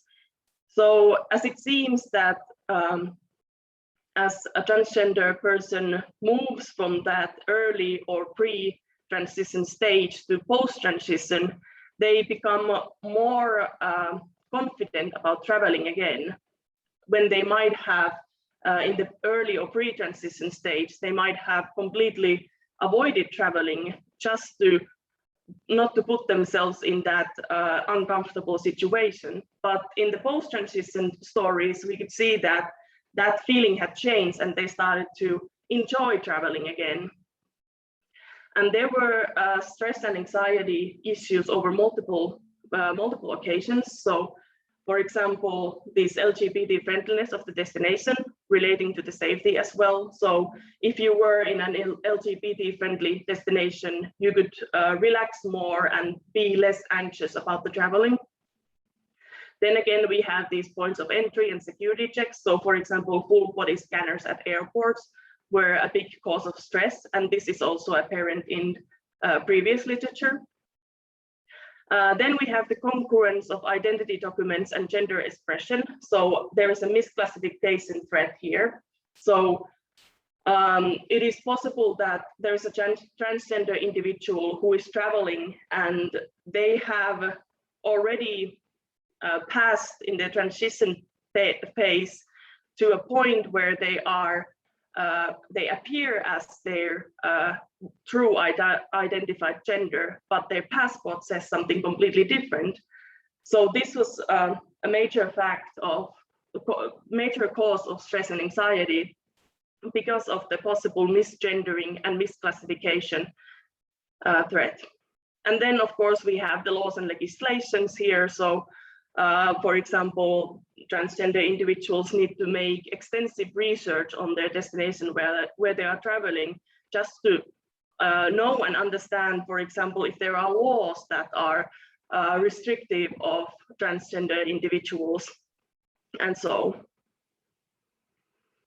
And then lastly, we come to the identity, and this is my favorite part. So here we have a quote, which I also took the title of my thesis from, because I think that it was so fitting. In the destination, I try to be more freely myself, as in other countries, I can sort of escape the transphobia, generalization, and misgendering I face in Finland, which is unfortunately in my own life quite daily. Not being known and being able to be who I truly am, that is the most freeing feeling ever. So in this quote, we can see that a transgender person, when they are in their daily life setting, most people might see them as transgender. But when they travel to a completely different destination, completely different country, a city, and so, they are not seen as transgender, but they are seen as the gender identity that they identify as. And this is a very important part of this whole identity aspect in the travel behavior with these individuals. So identity was mentioned in all of the narratives, either directly or indirectly in several kind of instances. And the category was very intertwined with the other categories. So for example, when we talk about identity misclassification, we have the security and safety and stress and anxiety factors there as well. Then defending of identity with different documents, security and safety issues. So for example, one of the narratives described their need to get a document on why their name is non-binary, just to make sure that they wouldn't get in any trouble in their travels. So these kind of avoidance and avoidance behaviors were also part of the identity aspect. Then we had this very important and interesting finding about the differences in early and pre and post transition stories. So the meaning of identity affirmation. And this is something that has been seen in previous literature as well, but it was very apparent in my study as well that the identity affirmation that these transgender individuals might feel changes during based on their transition stage. So for example, a person who traveled in their true identity for the first time was appearing as their true identity and being affirmed of that gender instead of seeing as only a transgender person was very important for their traveling experience. Then we have this identity barrier for traveling kind of question here.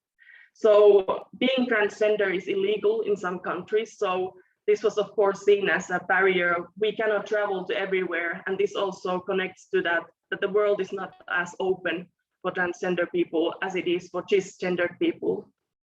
And then these avoidance behaviors again.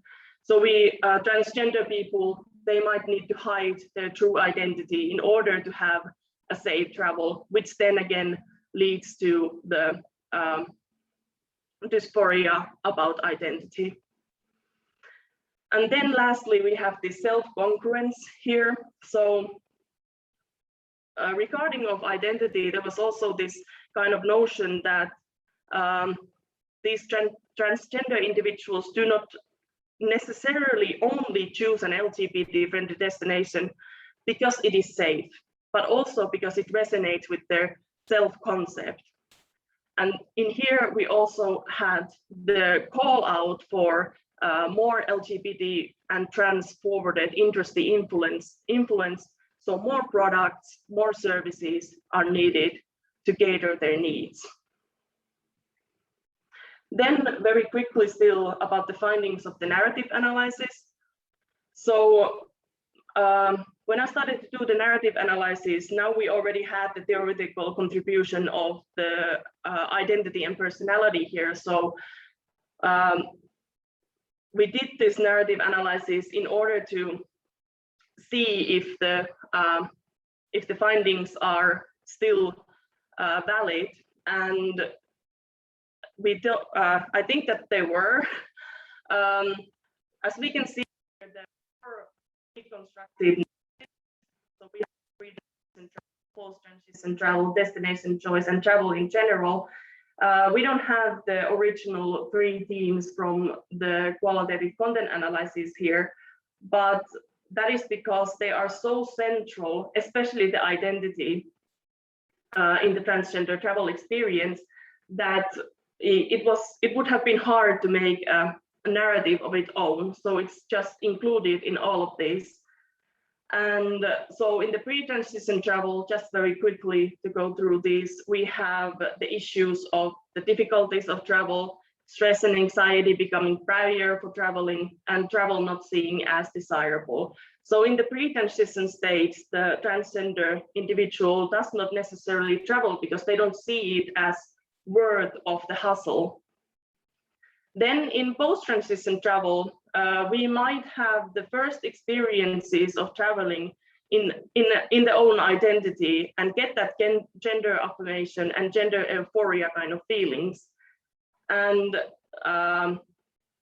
during this time, when we get that gender affirmation during the first travels, it is very important for the experience, but it lessens during the time as we move closer to being fully in the true identity. And in this stage, the traveling becomes more accessible and desirable for the transgender individuals. Then in the destination choice, we further explored the fact of self-concurrence and the LGBT destination choice as not completely a safety and security type of feature, but also that the LGBT destination resonates within these individuals.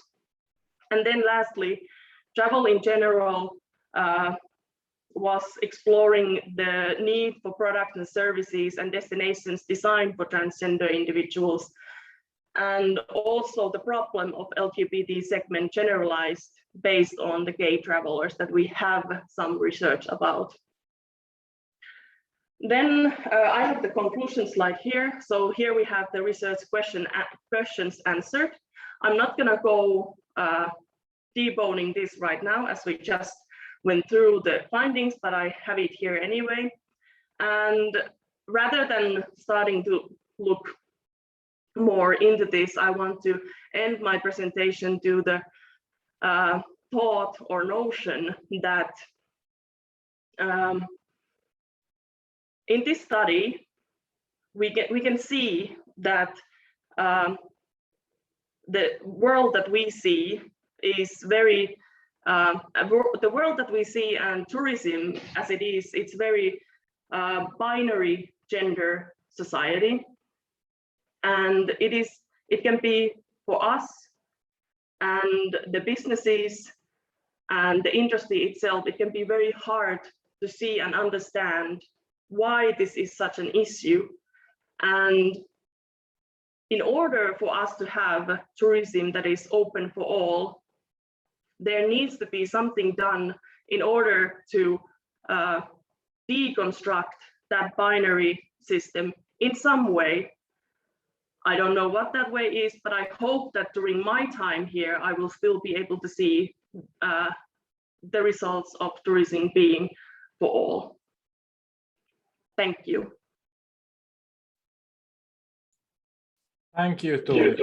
That is definitely a worthy goal to have, and we of course are also in our part looking into this topic through research, of course, and it's fantastic that you've actually started this research stream with us, and hopefully you'll be able to continue it in the future. Nos had thinks of your thesis as something really helpful for her own studies, but it's also helpful for the bigger understanding of tourism business that we have all these different target groups that require us to have different perspectives on the world in order to be able to serve them better and have all these different needs and perspectives. So, and that's probably one of the best things about tourism, is that it has the potential for us to understand other people and open our eyes and see things from other people's shoes. And that is also something needed to create these great experiential services in tourism. True. Any other comments or questions for Tuuli?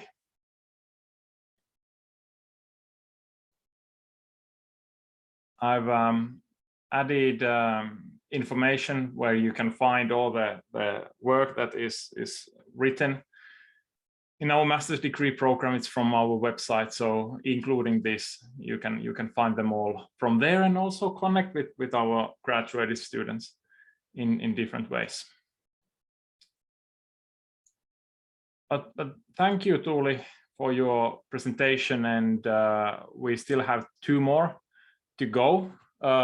We start next with Riina Iloranta on luxury tourism services. Riina was also presenting already last year, but this year she has even more findings, and her dissertation process is proceeding quite nicely, and these are the latest results. So Riina, let me just give you the rights. All right, there you go. Now you should be able to share your presentation. Thank you.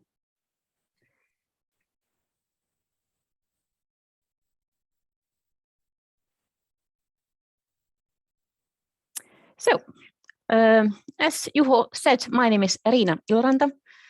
I'm doing my PhD studies about luxury tourist services, mainly in Finnish context.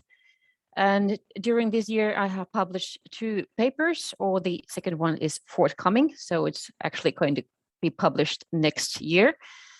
However, it's going to be online already during this year. So, but I'm going to go through these 2 different papers or articles right now.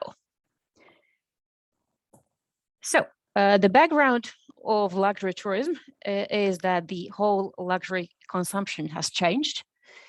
It used to be heavily to status and product-based luxury, as you can think about these bling-bling luxury hotels, to a new type of luxury, which is more experiential and emphasizes the enrichment and quality of life, the well-being, these possibilities that we have here in Finland. Luxury has also come to become more inconspicuous form, meaning that it's much more about experiences than the products, which also creates more well-being for humans, as we are getting more happiness from experiences than from products. So nowadays in tourism and in luxury tourism, the authenticity is the key and desired value, meaning that we want more profound, more meaningful experiences that gives us enrichment, personal development, and self-actualization. So what we have in Finland, we have a lot of possibilities to create these kind of experiences. Actually, the money luxury tourism spends is worth quite a lot for the old money people are putting in tourism. So therefore, it's very good sector to specialize. The first paper I'm going to go through is the luxury tourism, a review of the literature, which is going to be forthcoming paper. In this paper, I studied how researchers actually conceptualize luxury tourism, how they describe the luxury tourism as a context. Secondly, I want to see and give an overview of current academic research on luxury tourism, how it's approached, where is the study context, and so on. And what I found, I digged through 119 scientific articles about luxury tourism. I found that it's truly still very status-based. So researchers are digging into luxury tourism as a form of price, status symbolic value, stars, describing who is the luxury consumer, the brand, or comparing luxury tourism to like a normal tourism. Or then there are still some researchers who think that it's about class. However, as luxury has developed, we are not anymore finding luxury tourism only based on class. In my study, I discussed a lot of these different perspectives, how you can define something to be luxurious based on price or status or so on. I digged these 119 papers and saw that this is a research avenue that is constantly going up, and origin of the studies are mainly in USA and Asia, meaning that therefore the perspective we have to luxury tourism is mainly origin from these perspectives. Furthermore, I found that there are 4 research streams looking up the luxury tourism. There is a lot of papers looking luxury tourism as a consumer consumption. So how people consume luxury tourism. Then there's a brand managerial oriented perspective where companies are defined based on brand, that these are, and how you then deal with the brand and manage the brand as to become luxurious. Then there's a service marketing oriented perspective where the customer satisfaction, for example, is one of the main approaches, or service quality. And we have as well consumer behavior oriented perspective where we see the value discussion. As I already noted in this article, I found that the status-driven discussion is dominating the field. However, just a moment, my battery runs out. This means that luxury tourism is seen heavily based on those resorts that you can find from Maldives and people are pampering you and so on. However, as I noted here in earlier, that the whole consumption has changed and people are looking for authentic experience nowadays. Therefore, we should a bit look the whole topic from new perspectives. And status as a value is not anymore necessary for all the consumers, meaning that both academics and practitioners should see that luxury is in change and consumers' experiences are in change, and so is the perceptions about luxury. Therefore, we should continually redefine and re-evaluate what is luxury tourism and what are the products and experiences and the biases of the research. Meaning that the heterogeneity of luxury consumer is nowadays much wider than it was. So it's not anymore for only the elite. We have different kind of luxury consumers who have different kind of needs.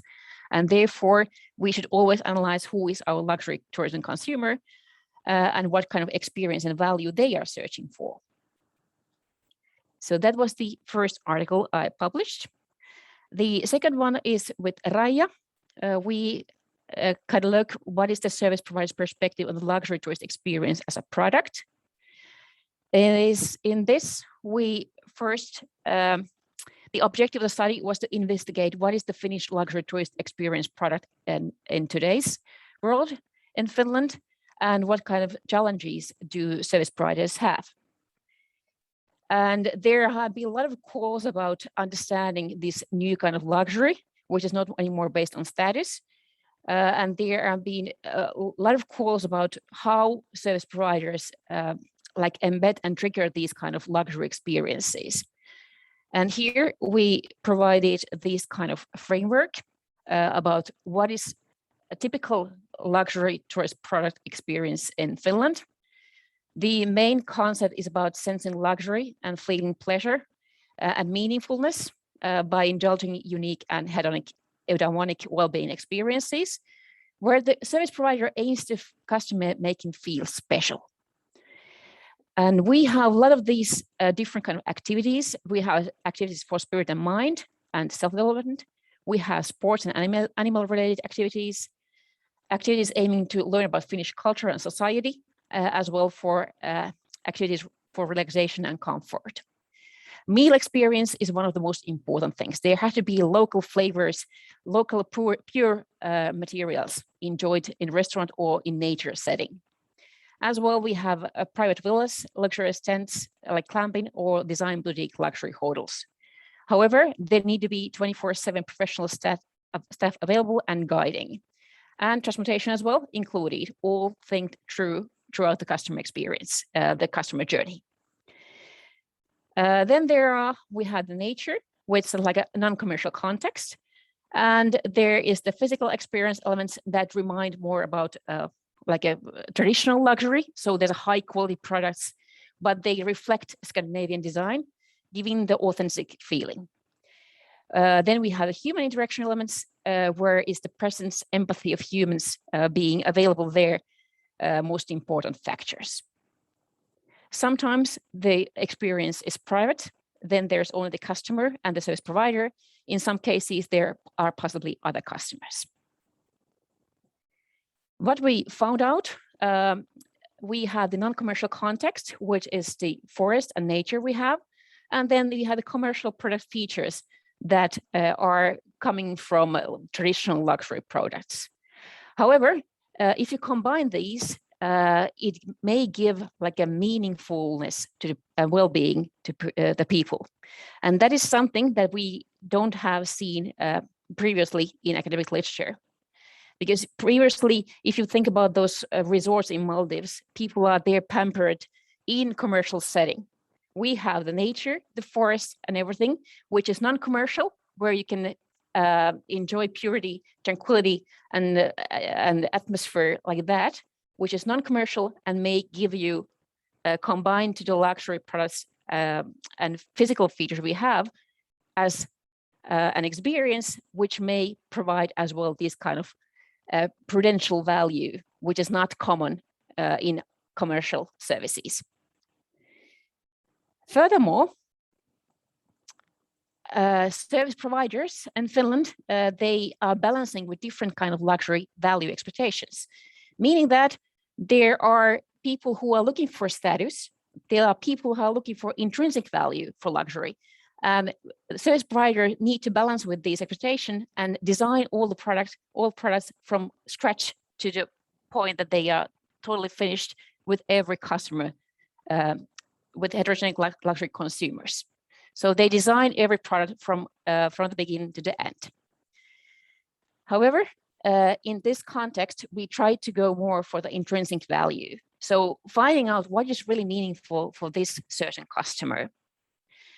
And in the Finnish context, we give customer an active role, which is something that is not seen in the traditional luxury literature, where people is passively pampered only.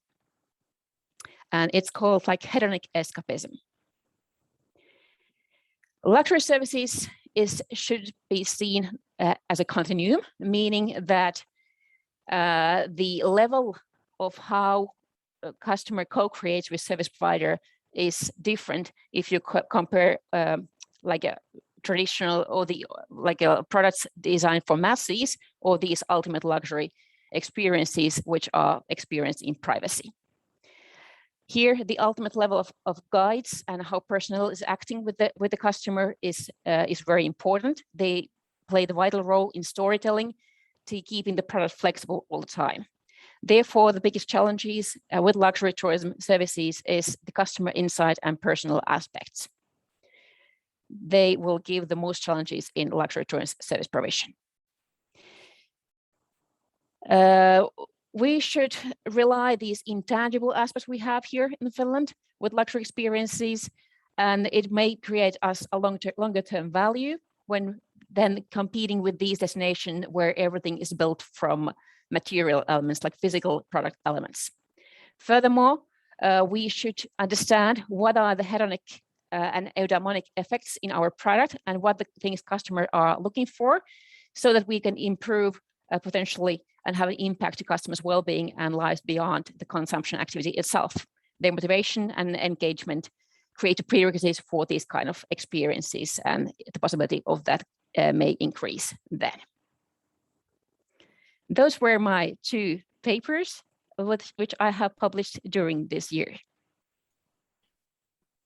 Great, thank you, Riina, for the presentation. Congratulations on your research published, and your dissertation really takes our understanding of luxury tourism forward, and somehow it's really insightful also to see who has been like deciding what luxury tourism is until now, that it's very US oriented research, and that also means that when someone is looking for information on how to become a luxury tourism business, they will mainly find examples from the United States and research results from the United States, and we here in Finland have a bit of a different perspective on what is luxury, and I really liked how you identified it to be like this feeling of being special, and that is something that I think provides a great like red line, a guiding principle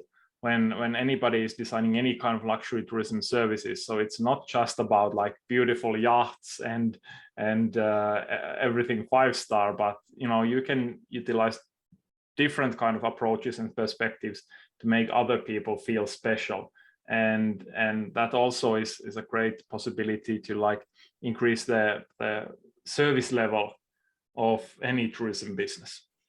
That is correct, yeah. Great, but that also then needs a lot of data about your customers, a lot of insights to understand what really people think about the special, what makes them feel special. So it doesn't come by thinking that what makes the service provider feel special, but really understanding the customer, and that's probably one of the most difficult parts of creating luxury experiences. Yes, totally. Great. Thank you, Riina. I don't think there's any questions, but of course the chat is open for everybody to discuss with Riina also after the presentation and to connect with you. And now we have our last presentation from Katja, who is our development project expert. So we're really happy to have Katja here as well. Welcome, Katja, and I'll give you the co-host rights. Okay. Great, now you should be able to share your screen, and you are going to talk with us a little bit about cross-sectoral cooperation and interregional learning. What a really nice title, but it just means how can we collaborate better in tourism, right? How can we learn from each other? And maybe collaboration has been one of the biggest topics that our professor Raija Komppula has been studying and rooting for the past 20 years or so, and it's not going anywhere. So in a way, I'm really looking forward for what you are presenting now. So please go ahead. Okay, thank you. Do you see the presentation quite okay? Yes, it's good. Okay, so let's go. So as Juho told me, my name is Katja Pasanen, and I have been working in many projects in our tourism business research group. after these wonderful researches, I thought I would share you some insights about the research and development project and work that we do here within our group. And I, I thought that I will first tell you something about the projects we are having here at the moment. And after that, I will share you some insights about this cross-sectoral cooperation and interregional learning. And I use one of our projects as an example for you. Okay, not working. Here we go. So we have been very active in different research and development projects during the, what would I say, 20 years or so within our tourism research group. So it's not a new thing for us. And we have been part in many different projects on national level and on international level. We have experience from different funding sources. Many of our projects are funded by the European Regional Development Fund or the European Agricultural Fund for Rural Development, and also the European Social Fund. But we have had also projects that were funded by the European Commission, Interreg Europe, COSME funding, and also the funding from Academy of Finland.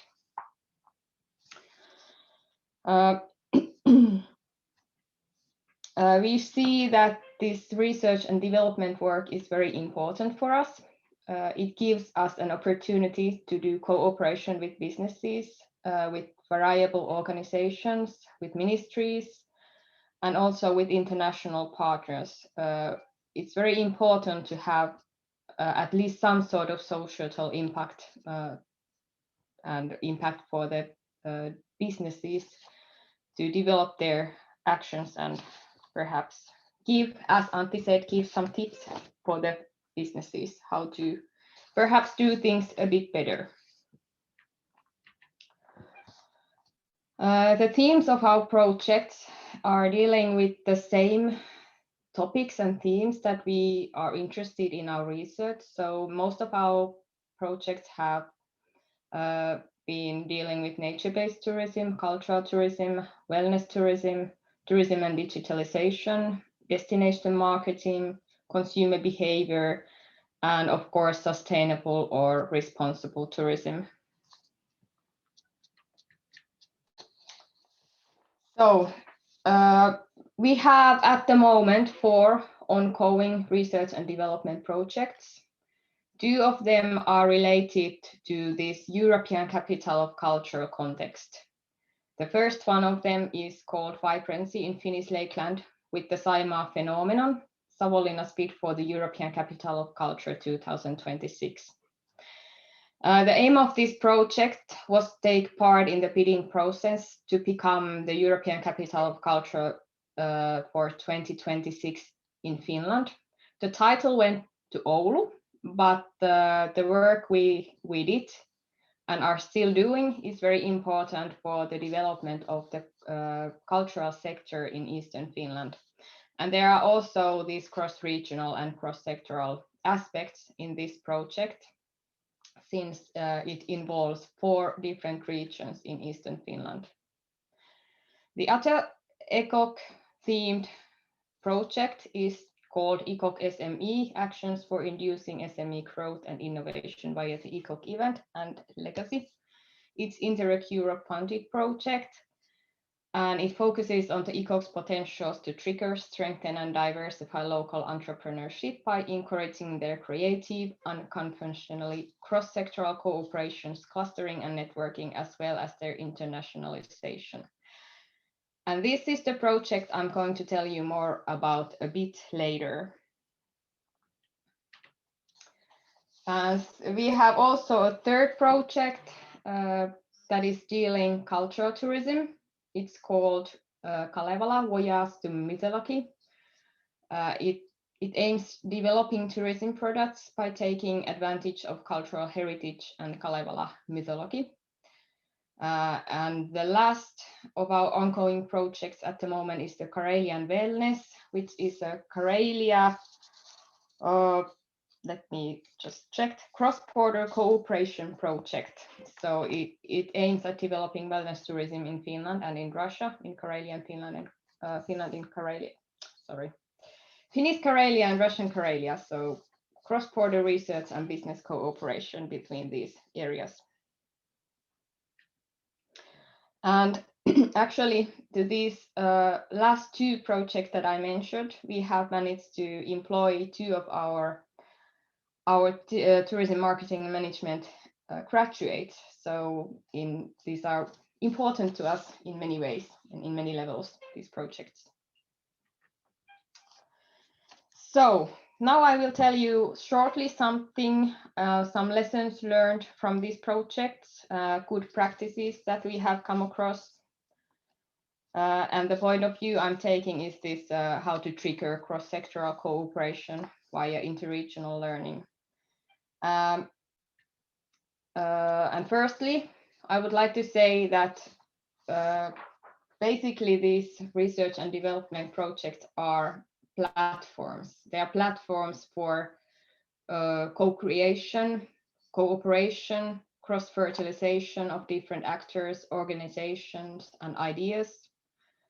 And out of these actions of co-creation, cooperation, it most often leads to some sort of innovations.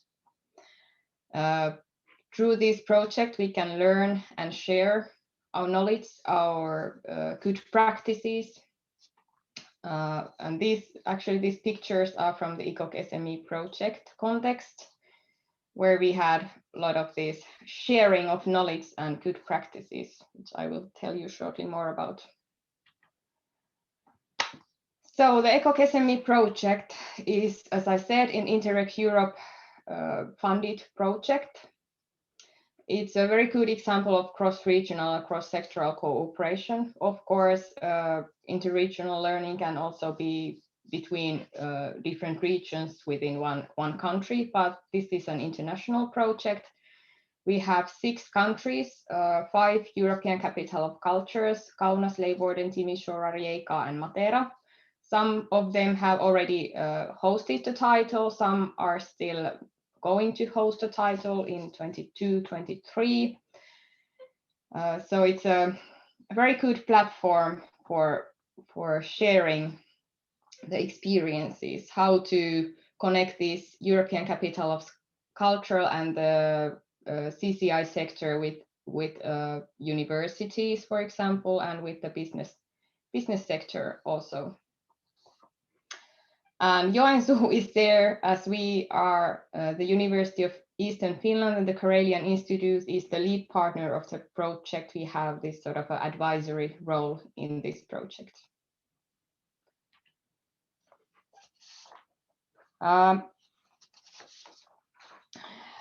In this ECOC SME project, we created this iterative process of interregional and local participatory learning.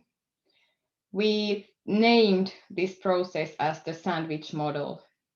And it basically means that all the partners have local learning labs or workshops in their own regions with these 3 or 4 different themes, which you can see on the left side, LLL1, LLL2, and LLL3. So there was the focus on the youth and the knowledge sector, engagement of SMEs, and cross-sectoral cooperation. And in addition to that, we also had some local learning labs dealing with the COVID and CCI sector and the recovery of CCI sector from COVID.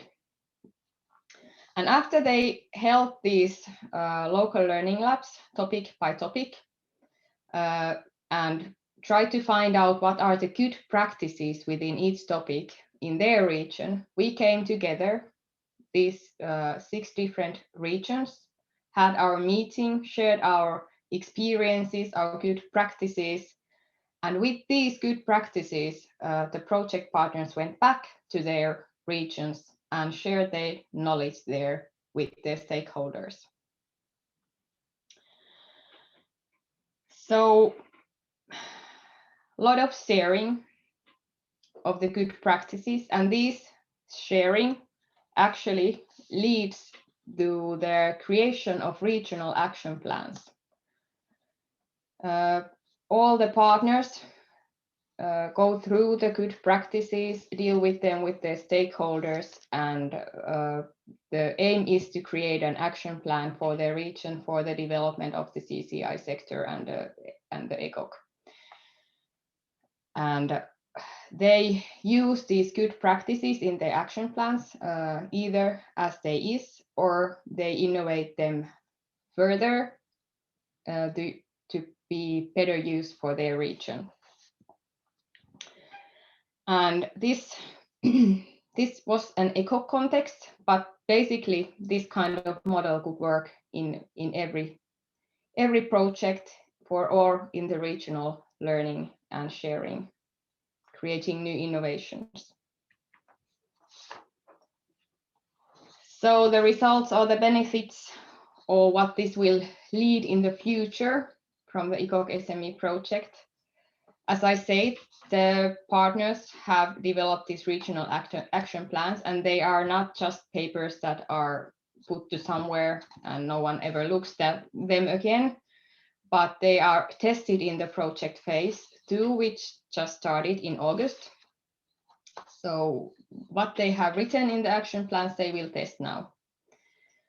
And these action plans will have an effect on their regional policy instruments. And based on their good practices and these new actions, we will compile this handbook or guidebook to guide future European Capital of Culture candidates in their cross-regional and cross-sectoral cooperations. And of course, as we are working in this two ECOC context-based project at the same time, we have also take the lessons from this project to our SIMA phenomenon bidding process as well.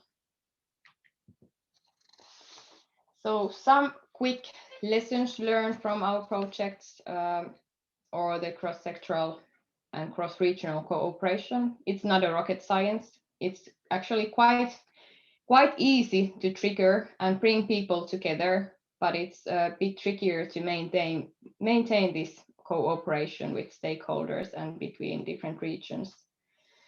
And it was actually quite interesting to hear that these stakeholders from different sectors had never before sat down together. So it definitely leads to some new innovations. And from our perspective, these research and development projects are a good way to share our research knowledge, of course, and have an effect on business and destination development. But also we can use the learnings, for example, in our teaching. This photo that you see in the behind of the slide is actually one interesting example of cooperation, or how would I say, a way to cooperate in a cultural way.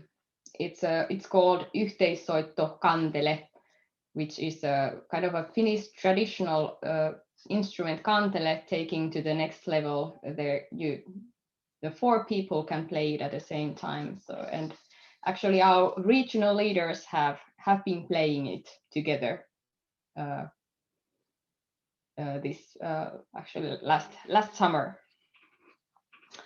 And I have to mention that this is made by Hannu Koistinen, which is a North Karelian artist. So thank you. I hope you got some idea about the cross-sectoral and regional cooperation and our projects. Thank you, Katja. And I think the sandwich model is something that we can apply for many practices. And that's what Antti was mentioning, was that these tourism projects are often done in regional level. And sometimes, like, we are doing stuff that is being already done in other regions because we just don't know that they exist. So it's great that we come up with these interregional ways of sharing information, sharing knowledge, and also taking knowledge from other regions to our region. So in a way, this is much needed, and maybe in the long run we could come up with something that is even more like constant and not so dependent on project funding, so that we would have these interregional knowledge exchange systems in place in tourism like all the time, because that is what we need, and definitely the projects demonstrate well that these enable innovations in different regions. You are able to adopt what works somewhere and bring it to your own destination, your own region, and think what it means in your context, in your destination and specific case. And it's kind of like that, Kantele, I really like that example of being able to do things that you wouldn't be able to do alone. That's why we collaborate, that we can do things that we otherwise couldn't do if we just worked alone. And playing that Kantele is impossible if you're the only one playing it. So it needs 2 or 3 players in order to create that fantastic music. And it's a great example. I really like that. Thank you. Thank you. Katja is here as well, so please use the chat. Or does anyone have any questions or comments for this section, or in general regarding? So now you've seen some parts of what we are doing in our research group. We have research on different level. We have master's thesis students doing research. We have PhD researchers doing their own research. Maybe even sometimes we professors have time for research as well. But now it's a lot of our work is on education and research funding, of course. But we do supervise our students, and the research they are done enables some kind of impact for us as well. But now we are running late, so thank you for all our guys for your presentations and providing us with this information and knowledge. And now it's time for the Visit Karelia Scholarship Awards. And do we have Auli here? Yes, we do. So Auli Kauppinen is the new CEO of Visit Karelia, and she's going to tell us a short update on how it is going with Visit Karelia at this moment, and how was the summer for North Karelian tourism. So Auli, welcome. Well, thank you. Hopefully everybody can hear me, and thank you, Juho, for asking me to have this short presentation of what we're doing right now. And well, the thing, first of all, I've been with you guys almost the whole day, because I noticed that you have some interesting topics here. And especially what made me glad was this talk about how cooperating and finding new ways to collaborate with the neighboring communities, and Saimaa-ilmiö is an excellent example of that. And that brings me to our latest news about our own projects that we're having. We have ongoing projects where we collaborate with our Russian companies and people over there. We're having a project concerning those things, and also we just started a Pro Lakeland project where the main focus is on collaboration and having building new ways of working together and sharing the information. And Visit Karelia is also joining a Western Lakeland project, and the main focus there is have a real interaction throughout the whole Lakeland. I I mean, we have terms Western Lakeland and Eastern Lakeland, and that tells that we haven't been able to work together as the whole Lakeland brand. So now Visit Karelia is taking the first step. We're being the diplomats between the two areas. So we're trying to get everybody to work together and share the information. And because especially since our target is to have the international visitors and customers come to this area, to the Lakeland area, we have the knowledge that together we are more. So the bigger the area that we're taking abroad to our European customers, to our Asian customers, our Russian customers, our marketing is targeted so that the bigger the area, the more we have to offer, more appealing we are to the international guests. So that's collaboration is the word we're focusing on with Visit Karelia. And well, the situation being what it is with COVID and everything, our focus has been on national markets, and especially this summer and the last summer was really good. We got the qualitative growth. The euros spent in the area were bigger than the summer before. So in that perspective, it was a good summer. And there are issues that needs to be solved, like, well, the issue of having enough people working for our companies. I mean, it's hard to get good staff, but it's the same problem around the country. So. But it was a good summer, I would say, and we're very hopeful, looking towards the few years to come. So those are our views in the nutshell. Great, thank you. And it's always happy to see that collaboration is moving forward, because that is, you know, we are all so small here in Eastern Finland that we have very limited resources to do anything that is on any international scale phenomenal or remarkable. So definitely great to see that collaboration is being increased, and maybe even at someday we will be able to drop all the regions from the Lakeland and just talk about one united Lakeland. So someone needs to be the diplomat and take things forward. And we are, like, indeed, our research group, our university, our tourism marketing management program are based in Joensuu. So Joensuu is kind of like our home base. We are, of course, the only tourism business focused master degree program in Finnish university. So in a way, we have a national scope in what we do, but nonetheless, the Joensuu region, North Karelia, Lakeland are the destinations and contexts where we like to work the most, and where we collaborate with businesses and destinations the most. And we've had great collaboration with Visit Karelia.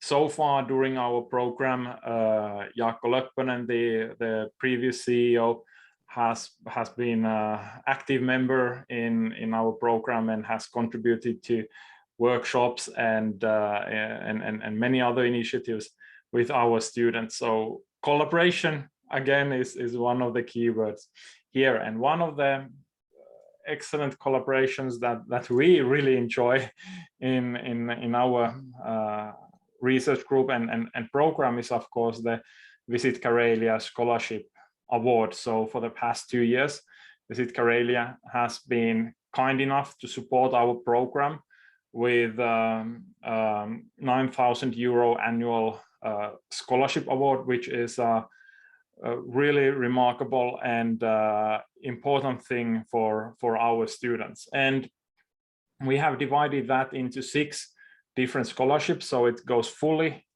to our students. 3 of the scholarships of 1,500 euros are given to first-year students who have excelled in their studies, and 3 of the scholarship to our second-year students who have graduated on time with an excellent track record in their studies. So altogether this year 6 recipients of the Visit Karelia Scholarship Award.